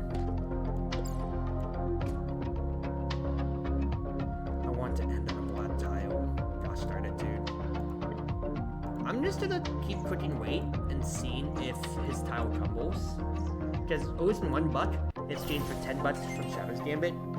Losing $1 for killing him in exchange for Shadow's Gambit earning me 10 bucks. With that all, look at that economy spike. Oh my goodness gracious, dude, what is this? That is amazing, all things considered right there, dude, hello? So a knight, that's wonderful. Also, Chrono Break Gambit, losing a piece on turn 1 grants a copy of it. Like, I'm gonna spend all this economy right now, quite frankly. Because having 4 pieces already is great. Having a supply is amazing. And the fact that I can, the fact that I have that, like, Chrono Break Gambit, means that I can do stupid plays like these. Of like, I can immediately trade this rook. That's turn 1. I get my queen back immediately here. That is amazing.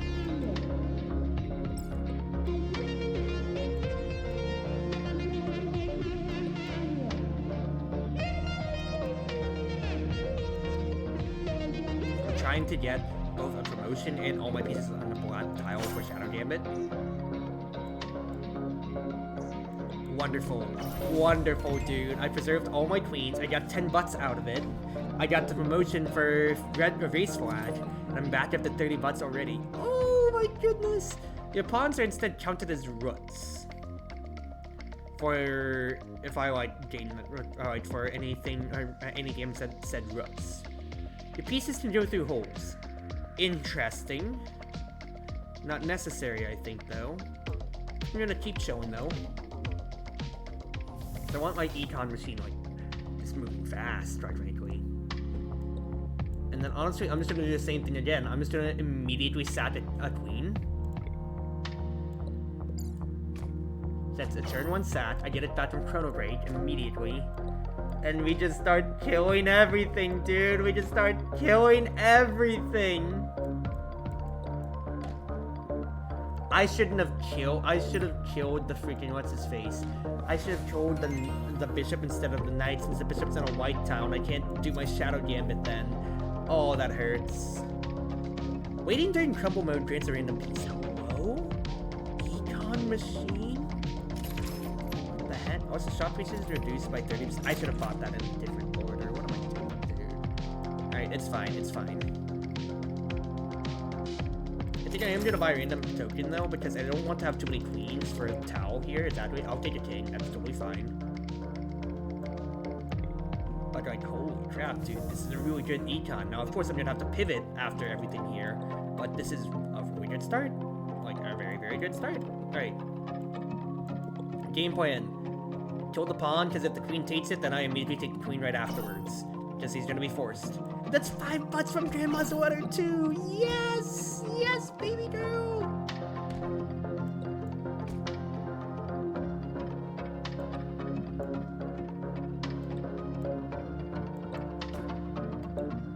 So honestly, I want to get the crumble mode so I get random pieces when it comes to it. Then I get 3 pieces out of this.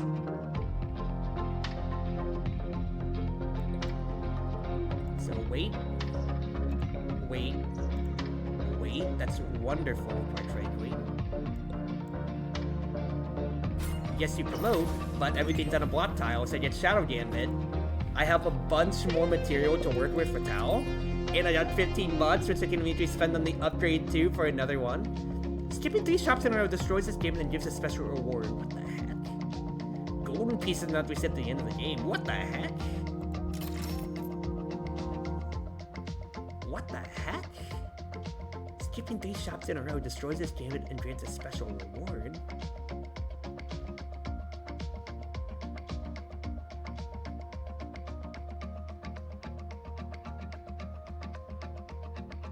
Okay. Idea. Destroy my economy machine immediately? That's a blessing tile. That's wonderful. Put that like up here. One, 2.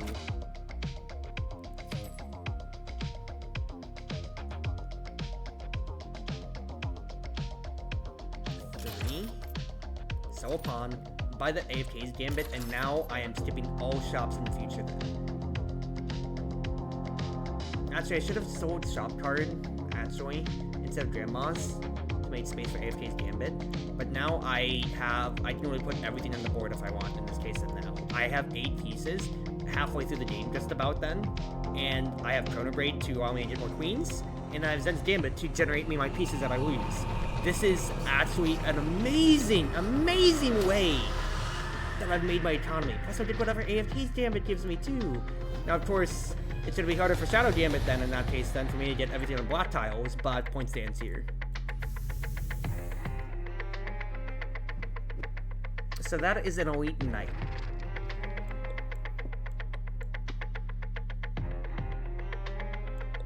Let's put pawns waiting over here to where I don't fear them capturing, or I don't have a problem with them moving more in that case then.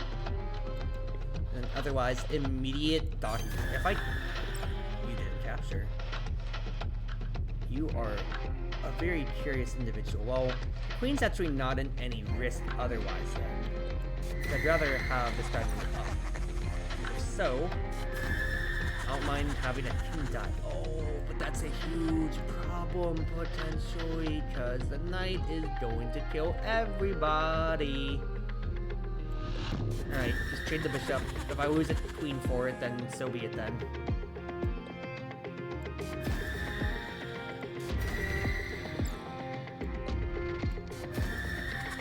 Totally fine losing the pawn.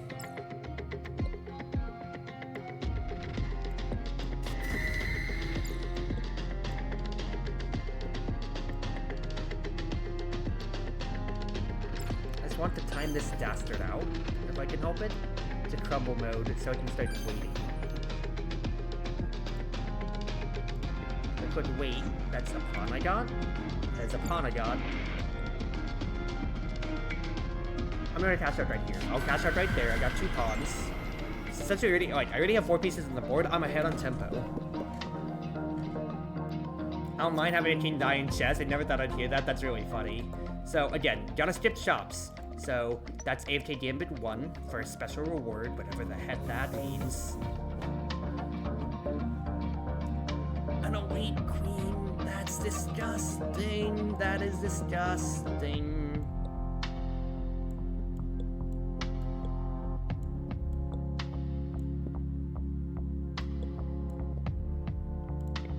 Okay.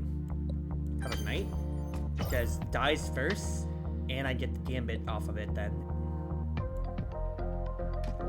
If queen starts killing pawns, I don't care.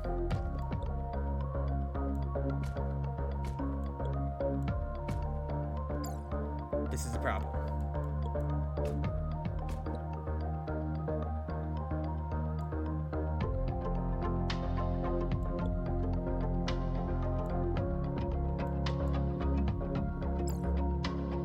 So I'm trying to get the crumble mode so I can start waiting. Is the game point right now. Because as soon as I start clicking the wait command, I'm generating more pieces, you know?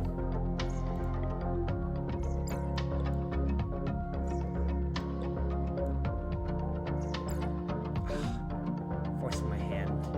I have to capture, and it's not even on a block tile too. That really hurts. That hurts the soul a lot, quite frankly, to not be able to generate econ in the meantime then too.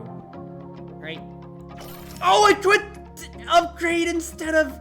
Oh, instead of clicking next. That actually feels like it grits the run, like, pretty badly. I am not going to lie, Chief. Like, honestly, I feel like that grits things really, really badly. Okay, it's fine. It's fine. What I'm going to do is I'm going to have queen capture, get a copy of that pawn,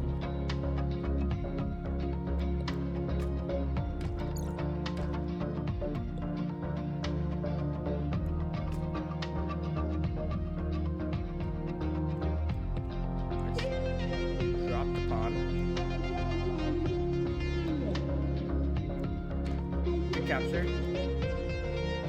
What am I doing, dude? How am I not looking at the knight? Why are you so stupid sometimes, crazy? Oh, I clicked wait as well, too. Oh my god, dude, that's a piece I just lost because I clicked wait.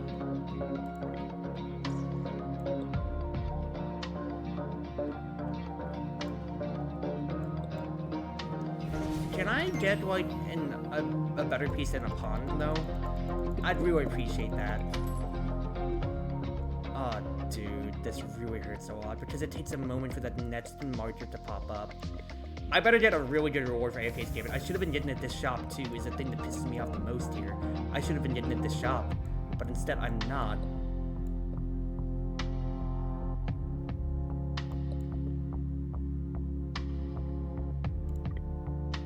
Okay. Have the queen immediately trade.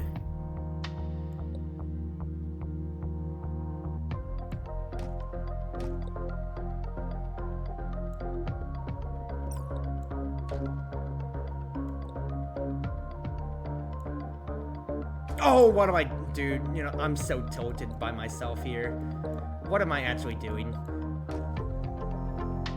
Like, just kill me already. The fact that I pressed instead, I actually screwed myself so badly. It was such a good start, and then I ran out of tempo because 1, I kept losing so many pieces, but 2, like, oh, dude, if I didn't buy the upgrade, I could have had the shop at 3 after that one then. I also would have had so many more pieces to work with. What are you doing?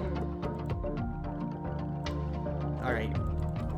I'm bound to have a good run. I'm bound to have a good run now. I was due, I say, as I made it to the end of my first run, and then I've absolutely dumpstered the bed. Completely here. You know what? It's fine, it's fine.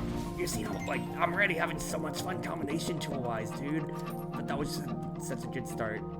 Hello, Race Squad Gambit again. Oh, so early ass queen. Absolutely getting an early queen. I love getting an early queen so much, dude. Alright. Freest pawn moves of my life.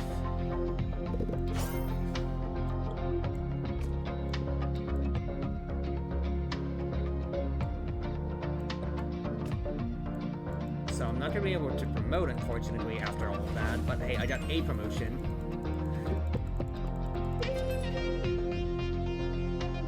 Sold this game with the data gambit for money.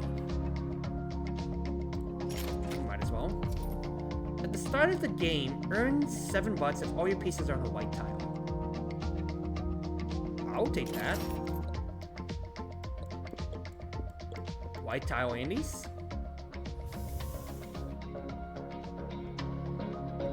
Just early game, while I can get away with that as much as possible, absolutely let me make some free money.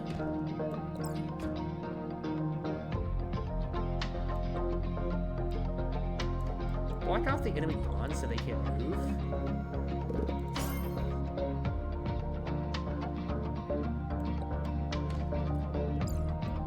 Now, unfortunately, there's no way for this guy to promote without getting into the way, so I'm only getting 3 bucks out of the race slots gambit. That's good. Good thing they can't en passant. There's gotta be a gambit for en passant in the future then, right? There's got to be. Get me something here. I will gladly take a golden tile early if I can help it. So let's put a golden tile like right here.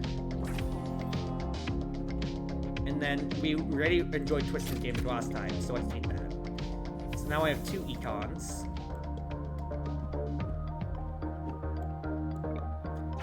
I do not mind losing a pawn early, quite frankly. Or actually, well, I should revise what I was saying there. I don't mind losing 2 pawns. So frankly, I made 7 bucks out of all that phasing right there. I could have went on the golden tile or something about it, but do I have the patience for that? The queen. The queen captures a piece, 1/4 chance to get this piece out. Well, we just have 2 damn queens in that case then. Now, this is scary, because Tell the Curse could absolutely brick things. So let's buy and get a pawn, hopefully. That's a rook. Honestly, I'm fine with that too, but, I mean, I'm going to get a pawn eventually out of this guy here. If I have to capture one of the curse tiles. Just depends on where these tiles spawn, is the thing. I don't like this one, because I think a bishop would spawn here on his configuration, right? Yes, the bishop will spawn here, but honestly, it's not the end of the world. Fact is, I can hold like this here, at the very minimum.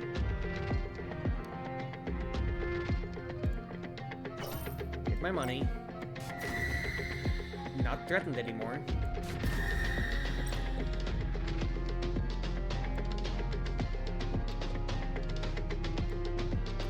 I'd rather lose a queen. Let's make some money, shall we?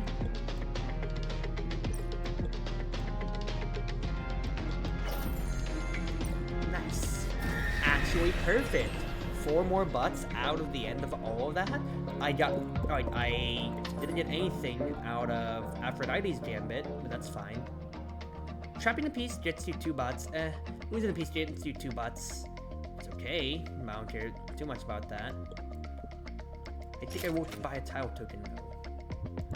And I would love to have a blessing tile. So I want to be able to trade my queen immediately if she dies then, is my thoughts here. And then we're ahead on curve, so honestly buy me another Gambit. Common, from a choice.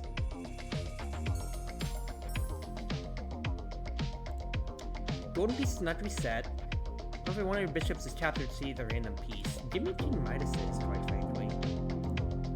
Because then, if I can just keep getting these gold, I'm gonna have even more econ. Yes, yes, I'm pretty happy with that. And you're gonna have Racewad's Gambit? Actually, I should have sold that one immediately then, right there, thinking about it now. It's all good then.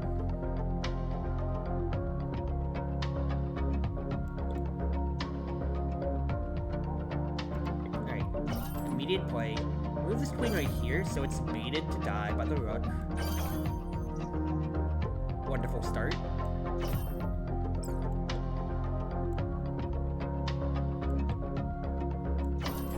Did you gold? Drop this queen for another gold.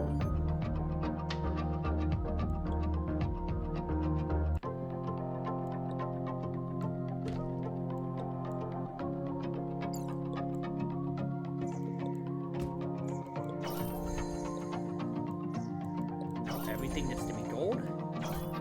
I have made so much money. I made 3 pieces throughout all that. Holy crap. Aphrodite's Gambit. Okay, but if it's common, I'm gonna yell. No, that's rare. That's honestly great.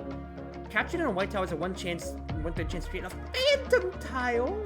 Yes, please. Whenever one of your roots is captured, turn that captured tile into a protective tile. I honestly really like that. Give me that. Upgrade me so I can get down another piece. And yeah, just let me find me a rook too. This is great, dude. I have great econ. I have ways to manipulate whatever I'm earning throughout this. This is wonderful.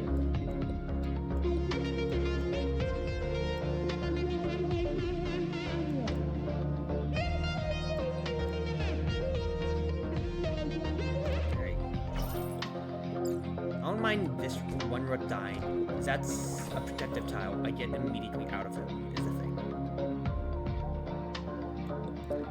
Let's move this pawn up. He can be threatening.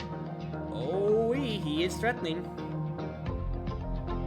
If I lose the pawn, though, then immediately this golden tile is going to turn into, like, if I turn him into a rook, then that doesn't do me any good.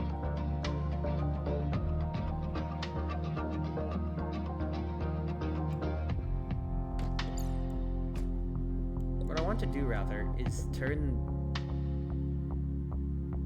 you dastard would be to turn even if you're on the bench you still need to eat money.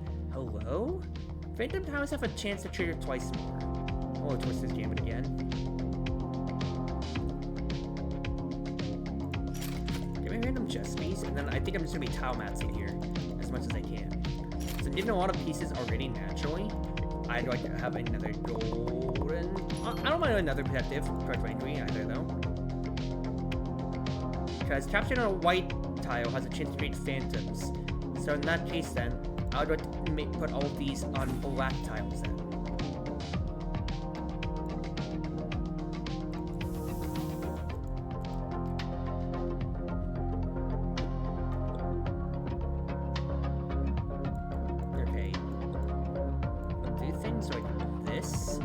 Here. So I want to be able to trade immediately. So queen dies. So I realize if the rook dies right there, I lose that phantom tile because it'll immediately make Dark Knight's Gambit make a protective tile. So actually don't want that.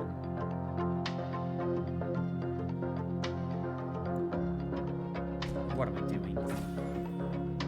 Oh, but your projective tile still anyway, though. That's honestly fine. That's honestly fine. I'll move the queen right here because that's a protective tile. Honestly, you can just keep bouncing back and forth, girl. I'm not gonna lie.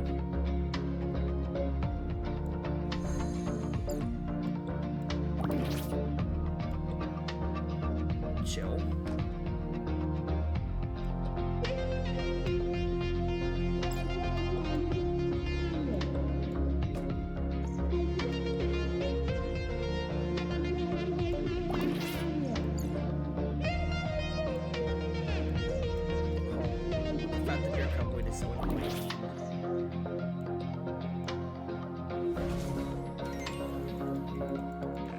I would have wanted to make more queens. I have my gambit again. I have a way to make phantoms into golds. Earn a rook when raining a rook.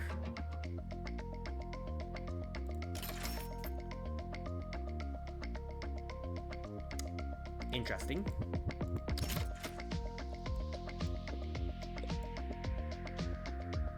Is that worth it? I don't think so.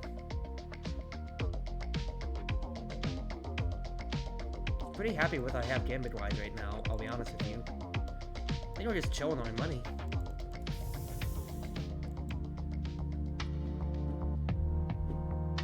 A queen that creates other queens. If you wait. Ew. That's fine. White garners gets me money.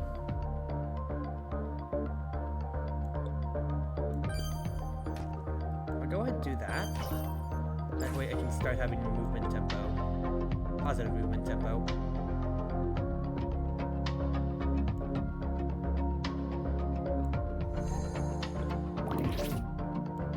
Immediate thought here is create my rook. Your protective tile. So if I can keep making these rooks that die for the cause, that's great, is my thought process right there. Because I wanted them to just keep making more protective tiles, is my master plan. You have to capture it right now, though, otherwise I'm going to lose everything. So, Austria, that's fine. I have so much money. Promoting, it's your pawn, I don't need to be buying queens so I can mate so much, but I do want to keep buying tile tokens for whatever I can. Very happy with getting another blessing tile, so put that right here, thanks.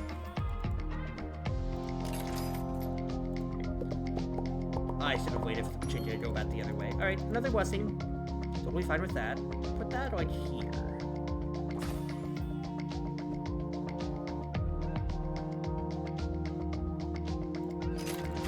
Let's roll some gambits. Common. Promotion, earn a king. Earn a rook, I need a rook, and then all that's just whatever. Let's upgrade me then, and I'd like to have up to 6 pieces, so I can have it all on my side here. So that'll be my 6 spots. So I'm relying on my queens with the Aphrodite gambit again. To keep making me more, what's his face? Keep making me more pieces. Scared of that lead, I'm not going to lie, but I think I want to lead with a powerful force. Probably like, or I can keep my bad line like this here. The main thing is, I can trade these queens, if it comes to be then, onto these protective pieces with the blessing tiles, if it comes to be. That's, of course, if it came to be. Now, because we are safe, I can move on to this protection tile and do stupid plays like this. That is a play, to say the least. I have to get my queens out of dodge immediately, though. That is priority number 1, no matter what, though. That has to be done.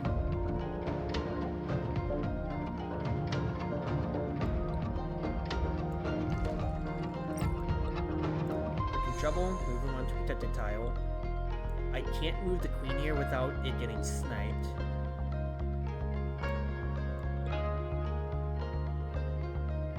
This king can keep the pawn in check though. Because the rook keeps us otherwise. Get a pawn in the meantime, and you are protected. You are protected. Gone. And I got a that's wonderful. Protected tile. I can't capture.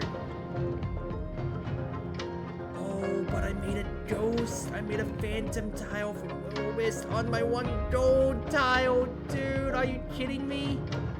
Okay, new game point then.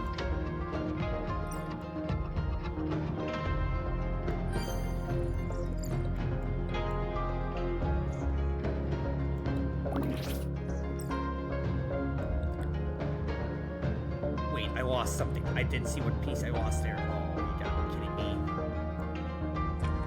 I want to keep making more protective tiles in that case then. But that's actually annoying. That capturing on that white one destroyed my 1 gold tile that I have. That's how I'm supposed to make more stuff. I really need more gold tiles, dude. That or everything's gonna turn into freaking protective tiles over time here. Just due to all my roots, hilariously.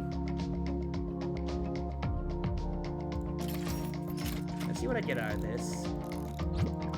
Because honestly, I can maybe get rid of King Midas Gambit. Because I'm getting like 4 bucks residually, but it's not too much here. The piece is blessed. 1/3 chance to earn its sell value. Losing a piece drains you 2 bots. I think that's way more valuable, especially since I only have the 1 queen. Each one of your roads that starts the game with no pieces in that store drains 3 bots. That can be something.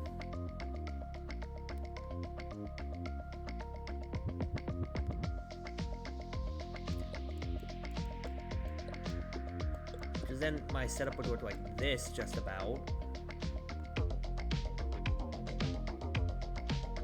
Yeah, give me Fire Witch right now.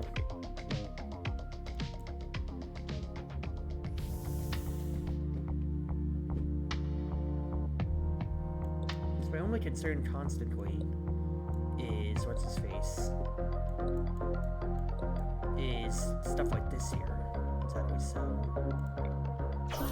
That's a lot of money. I made 16 bucks on that alone. Protected tile.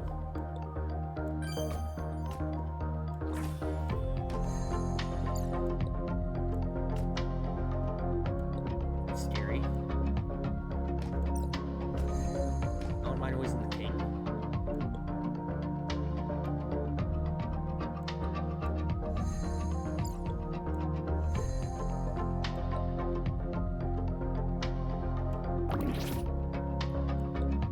If possible.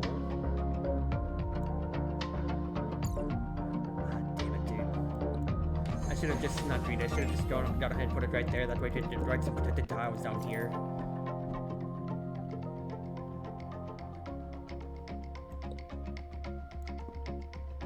But otherwise, we're just gonna keep buying stuff then. More protected tiles, baby! Yeah, I'm just gonna have like 1 piece running havoc. Like, I'm on everything back here when it comes to it then, on their side. But all I need is like a single gold tile. That doesn't seem like I'm gonna get it, so instead I'm just gonna protect my entire freaking board here in this case then.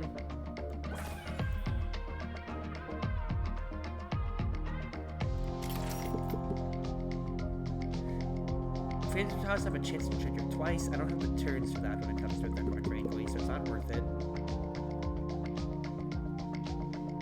Scout's Gambit's not worth it either right now, so honestly, just keep saving my money.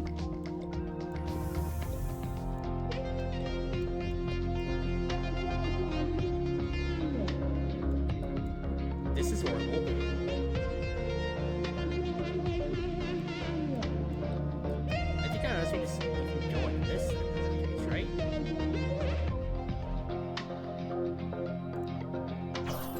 Do that, get a little bit of White House value at the very least.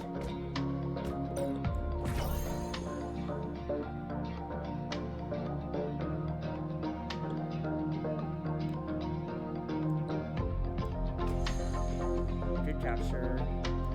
You were did capture it otherwise then, so instead, start working on the pawn line.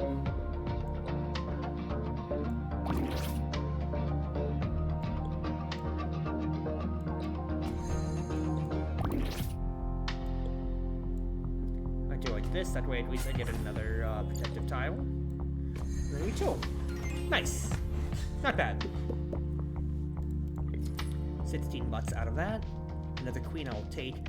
Waiting during combo mode. Absolutely, I think that is very valuable. golden tile. That's what I need to start making my army of rooks and queens. Yes! Yes! Okay, I'm gonna place you like back here so there's no way I accidentally get rid of you, my good sir. Do you think I buy the queen?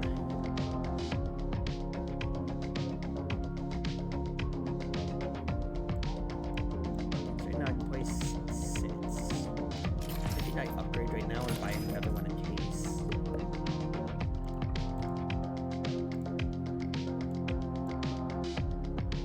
So I realize Zen's Gambit. I'll hold on to you, and then if white whiters is unsustainable. I do think it's actually into the point where it's unsustainable. I think I'll go ahead and actually buy Zen's Gambit so I can keep making more pieces, like, safely. At most then I just have Firewatts who just have to be making stuff otherwise then. In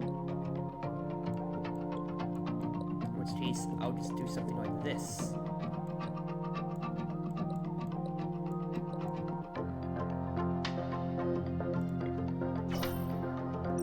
Or that what I want to do is I want to get rid of right there. We're gonna get another protective tile out of it, which is great.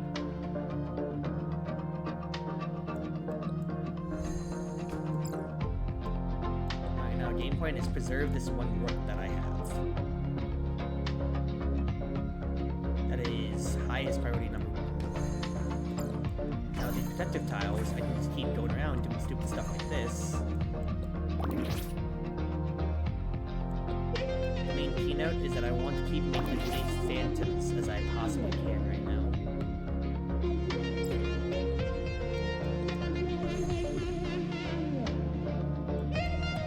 So if we can get captured, that's great. That's 1 phantom.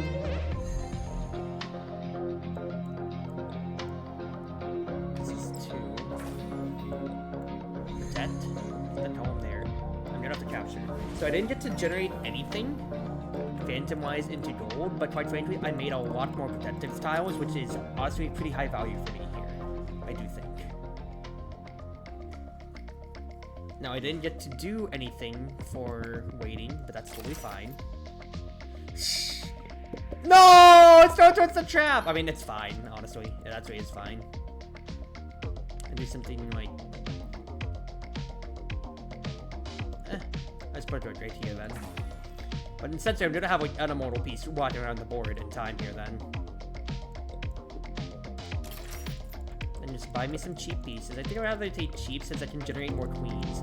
So I'd rather take 2 than just 1 10. One that's a 10 cost.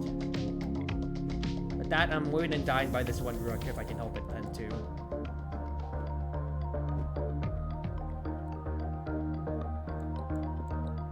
But the biggest advantage to this strategy here is I can get away with some pretty degenerate stuff.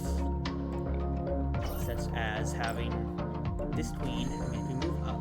Don't care if the pawn's captured necessarily, because I can immediately go ahead, have that queen go in. Yes, get captured otherwise, but I'm going to generate another one with this phantom soon enough.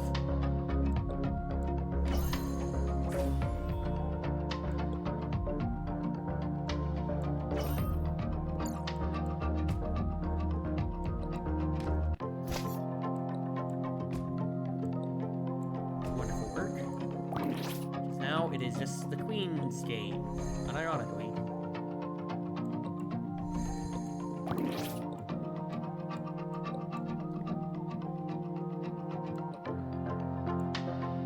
I don't want that rook to crumble. Alright, so I cash out on making 1 more queen, and I don't even get to cash out on Zen's Gambit either. But the fact is, I have a very good amount of money. I have a lot of good pieces when it comes to it then now, and we're just gonna keep generating more tiles. Trap. Fine enough. Let's also place some of those on my side then. That way if we like immediately get captured, then I actually have some defense. Because I do think that is actually a really high idea to have.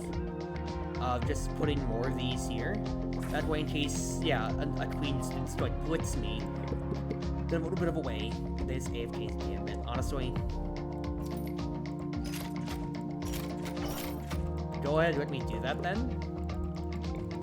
And let's try for this guy one more time then.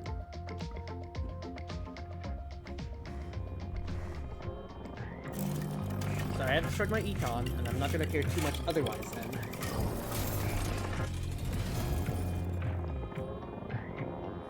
Fact is, I'm working at Aphrodite's. I should have sold Firewatch instead of selling the waiting one. Fucking idiot. Alright, it's fine though, it's fine.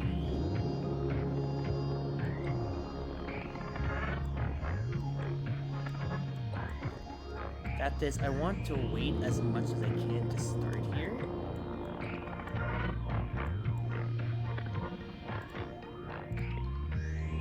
Conwine is intimidating, don't get me wrong. I also did try to screw things up a little bit here. And I immediately set things up, I'm not gonna lie. I have actually fucked my shit up somewhat. But it's fine. Those traps are buying me so much precious time, unironically.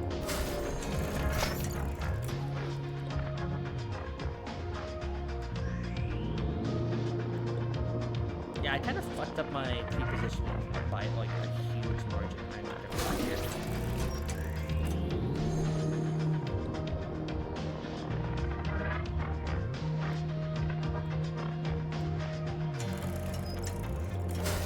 Tempted. Tempted. Problem is that if I have like one protected piece moving all around, I have to keep indexing into that one protected piece and that protected piece only.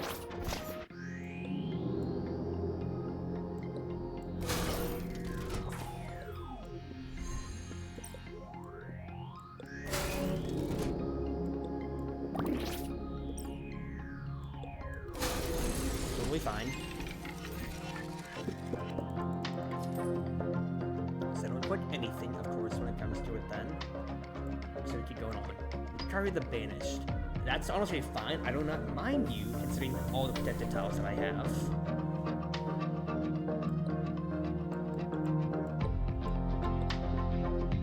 If you wait, you create a ring. Okay, that's totally fine by me too. I think what I'm gonna want to do here is just have this queen like run immediately rampant throughout like everything.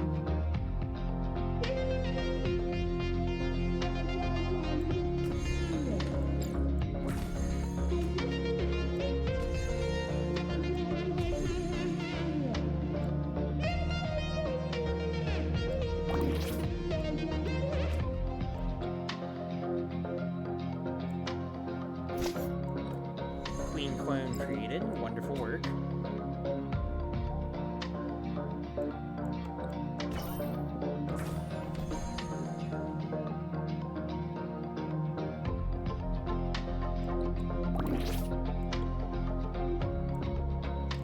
Go ahead and capture. I just need to get to work on making my copies. All that now.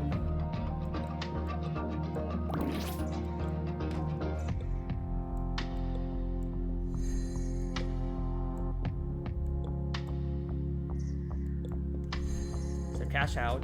I made another rook and I made another queen. That is wonderful because I still have a very strong line.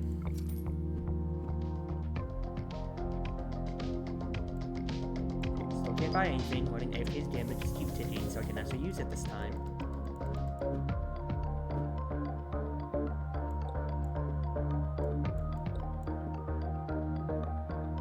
I mean, yeah, there's no reason for me not to immediately send it onto that queen right there.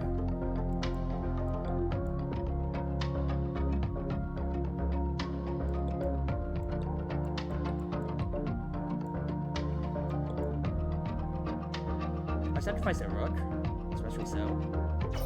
Even boss 2 you'd start doing speed and get a slower start.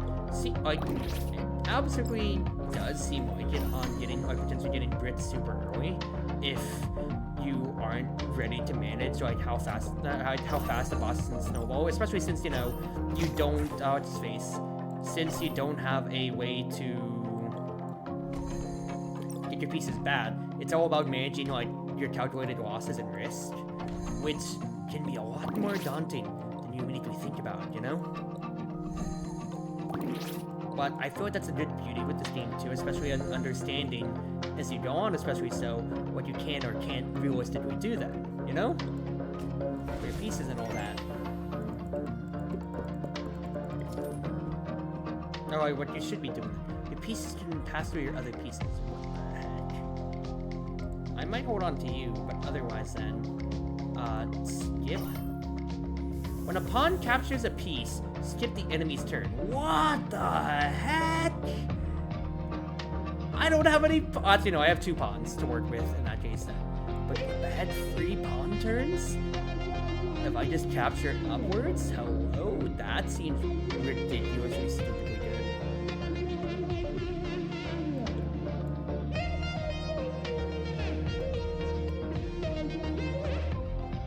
Okay, I think I want to start this way, though.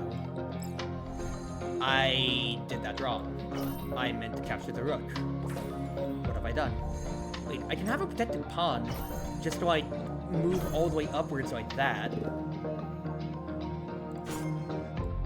And start wreaking havoc in the back line.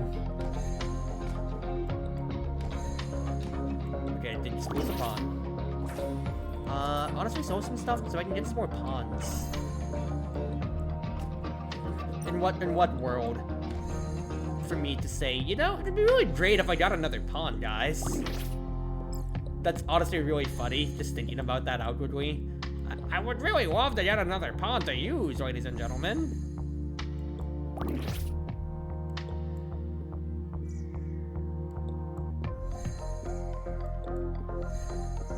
Alright, cash out on that.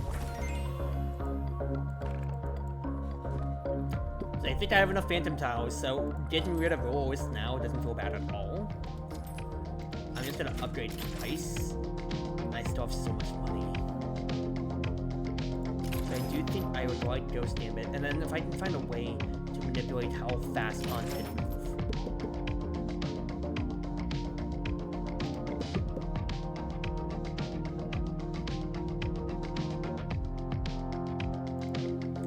That's the high priority. So I only have 2 pawns right now when it comes to it then. But if I have a way to move a pawn up close, then I fear that is the dream, of course. Or, of course, I just have the protective tiles, so just, like, let them just go ahead and start moving then, you know? There's the immediate play idea here, obviously. Is just move this pawn onto this protected tile, and just say, what are you gonna do about it? I'm just gonna start capturing you, idiot, stupid, nerd. Like so. Hello, okay. I am so glad I did wait to do, like, I'm, like... They weren't lying. That AFK Gambit was very good. Oh, I lost another pawn out of that. Oh, no. Oh, another protective tile. Thank you, sir.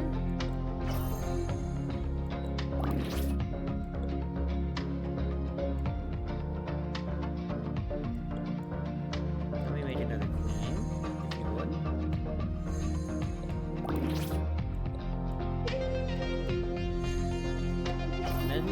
So I can get a Firewatch's Gambit because I don't need money as much when it comes to it now. One more piece of the board. Hello. Absolutely. That's realistically funny. And I'd see if I can start even buy a pawn. That's a bishop.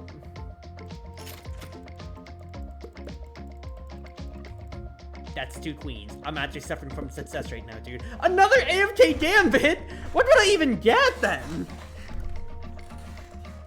Triggering a golden tower is a 1/3 chance to trade another. Honestly, I'm kind of curious. What would I get if I did AFK Gambit again?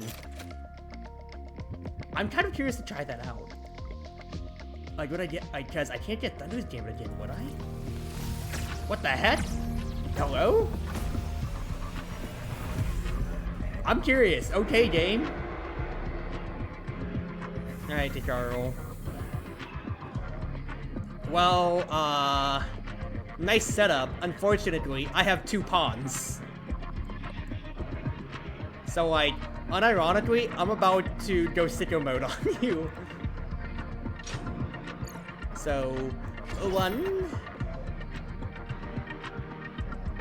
a 2, a 3, a 4, a 5, a 6. I'm gonna promote you into a rook, rather, because then I can make a protective tile if it comes to it then. Get you on a protective tile so you're protected afterwards.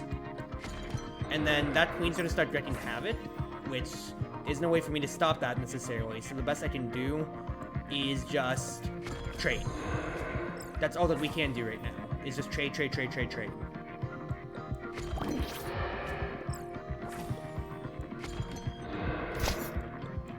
I don't mind trading a few queens around when it comes to it, then I just want to protect this promoted one. Alright, this promoted pawn as much as I can, since you are going to be the one that's making the most.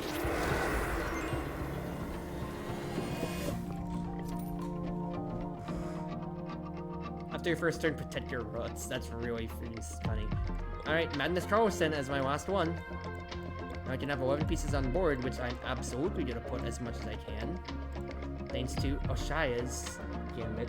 That just seems really stupidly nice, just to have, like, +1 placement limit. Alright, low priorities that can get sat to queens.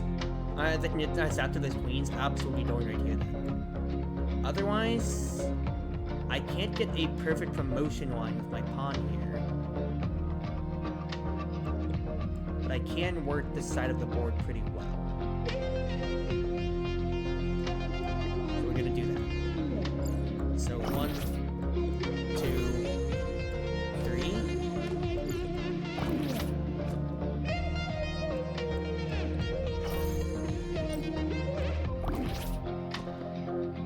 Totally fine. Totally fine.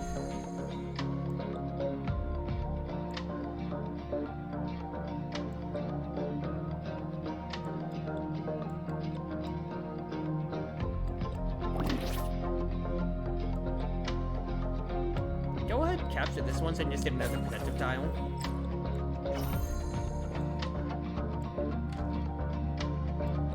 And now it's a chance to start recouping our losses.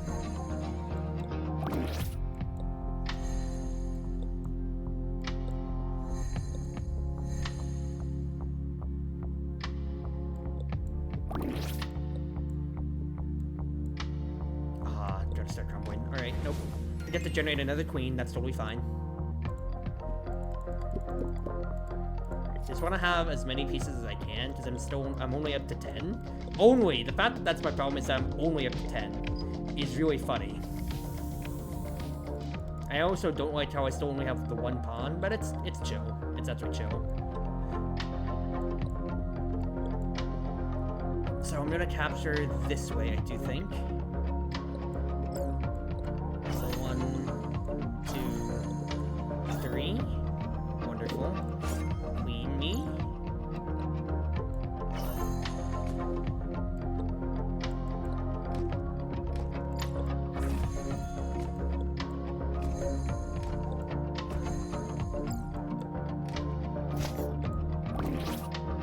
Because despite all the ridiculous trading, like, we are still, like, absolutely in a golden zone here. So I'm just keep dropping pieces.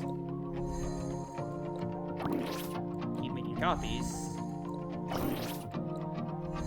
And, well, as you're seeing right here, I don't have a problem with recuperating my queen stack. Here's my piece stack in general.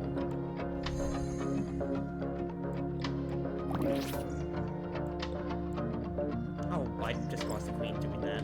Stupid. Oh well, it's fine. Fact is, third shot skip.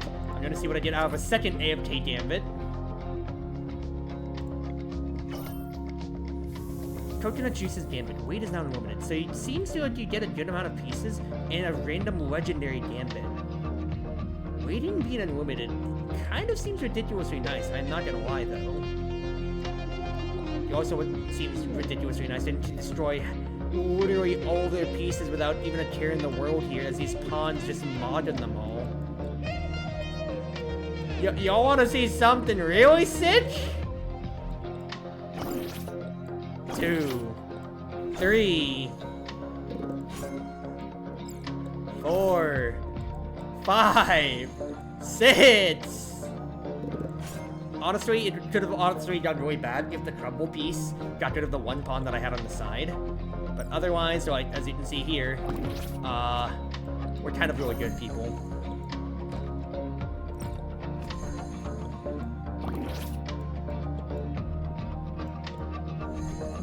Made myself a queen. And put her on the map.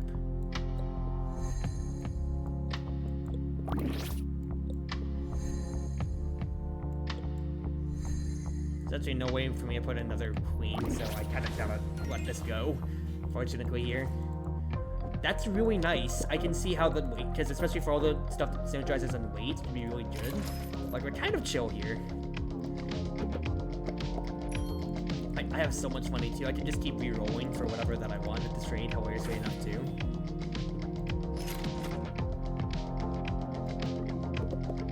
All that saving, and how, like, you know, we're not struggling for pieces. Like, the Aphrodite's Gambit again has been really nice. Can you still pieces on the board? No. I mean, during this phase, yes, I can, but in the middle of a game, I can't. They're just pieces, you know? If I get rid of Dark Knight's Gambit, considering how many pieces I have in this case, then. So I'm just searching for pawns? Yes, yes. I could buy more roots in this case than still. If a queen in your stock, your pawns can also move like kings!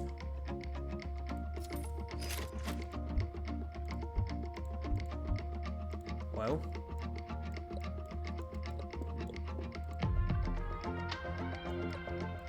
Is it not counting Ashia's Gambit for letting me buy another queen? So I think that's what's happening here. Protection power lasts one more turn! I don't need the weight. I can honestly sell the coconut juice, even though that's cool. But having protection last another turn is really stupid. What the heck, dude? Dude, the game is absolutely broken wide. Who knew that the pawns would be taking over the entire board state here? Like, I don't need the bishops as much when it comes to it then. These pawns are actually just going to run the entire board for their launch money. It's the fact that they can move like kings now. Ironically, I don't want to be promoting them if I can help it.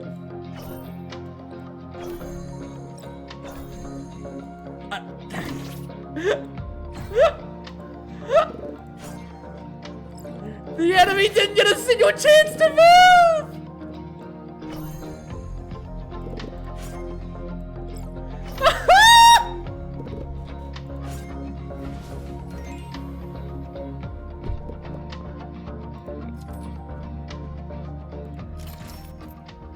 Oh my goodness gracious, dude. That is so stupidly good. I'm so glad I kept rolling for whatever else I could use there at the end. My god, that is so good. Plus also Hero's Armor, also just kind of like there's a backup plan too if I ever needed it. But quite frankly, this has got to be the most, the first run was good. Don't get me wrong, with all the queens that I had. But this is stupider, dude. This is so stupid. I just want more pawns. I want more pawns, dude.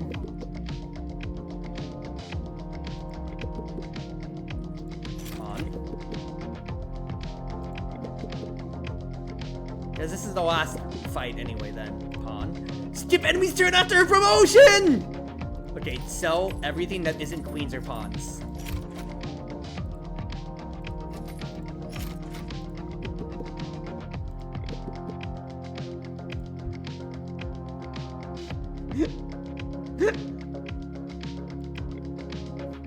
Because yes, things will be randomized when it comes to it then, but I have so many pawns. It's either I'm going to have a queen on the front line or a pawn on the front line, and he's not going to get to do anything. This man's not going to get to do anything. Oh my goodness gracious. Oh, look at that front line. It's going to disappear soon enough, my good sir. My good sir. Your front line. And all the pawns are here. I mean, it's not really was in question when it comes to it then. Quite frankly,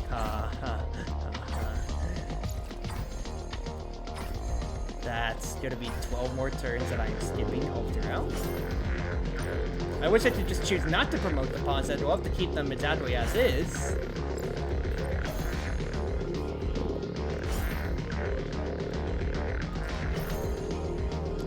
But 12 free turns.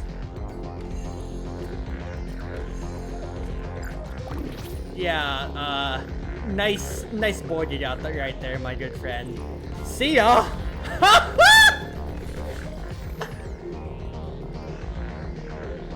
Most used tile, protection tile, yeah, absolutely, as if that wasn't any doubt. Oh my goodness, what a run. The first AFK after I lost the AFK Gambit run, the previous AFK Gambit run, getting that afterwards, that is amazing.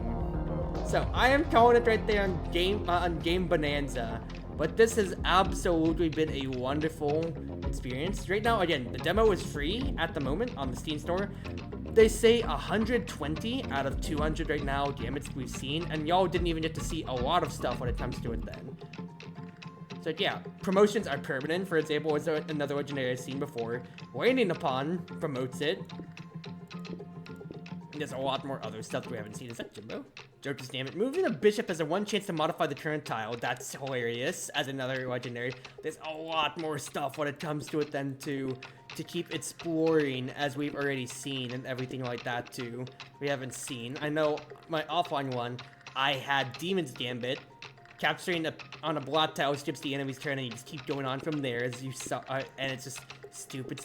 There's a lot of fun stuff that we didn't get to see, of course, over the 4 runs I played here. There's only the 6 pieces, and the 6 tiles at the moment. But they're gonna introduce more bosses as things go on when it comes to it then, going onwards and everything like that too. And of course, there's a lot of fun to go on to, because there's like different starting decks or whatever. I remember seeing on what posting pages and all that. And of course too, I have my code. I just showed that on screen because it wasn't hiding it. I mean, I'm about to put it in anyway afterwards here, but that's Gambonanza. I'm pretty happy with that, quite frankly, for my stream tonight. And well, y'all saw all the fun with it, so please try this game out yourself.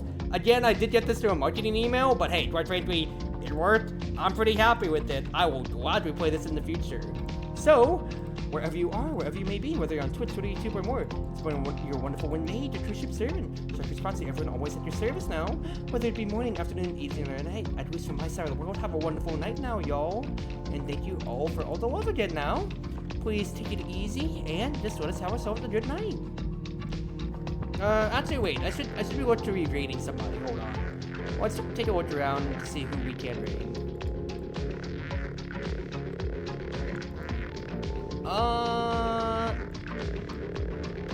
Woody's playing some games and demos. Let's rate them out. Why not? Raid Woody. Let's give them some love.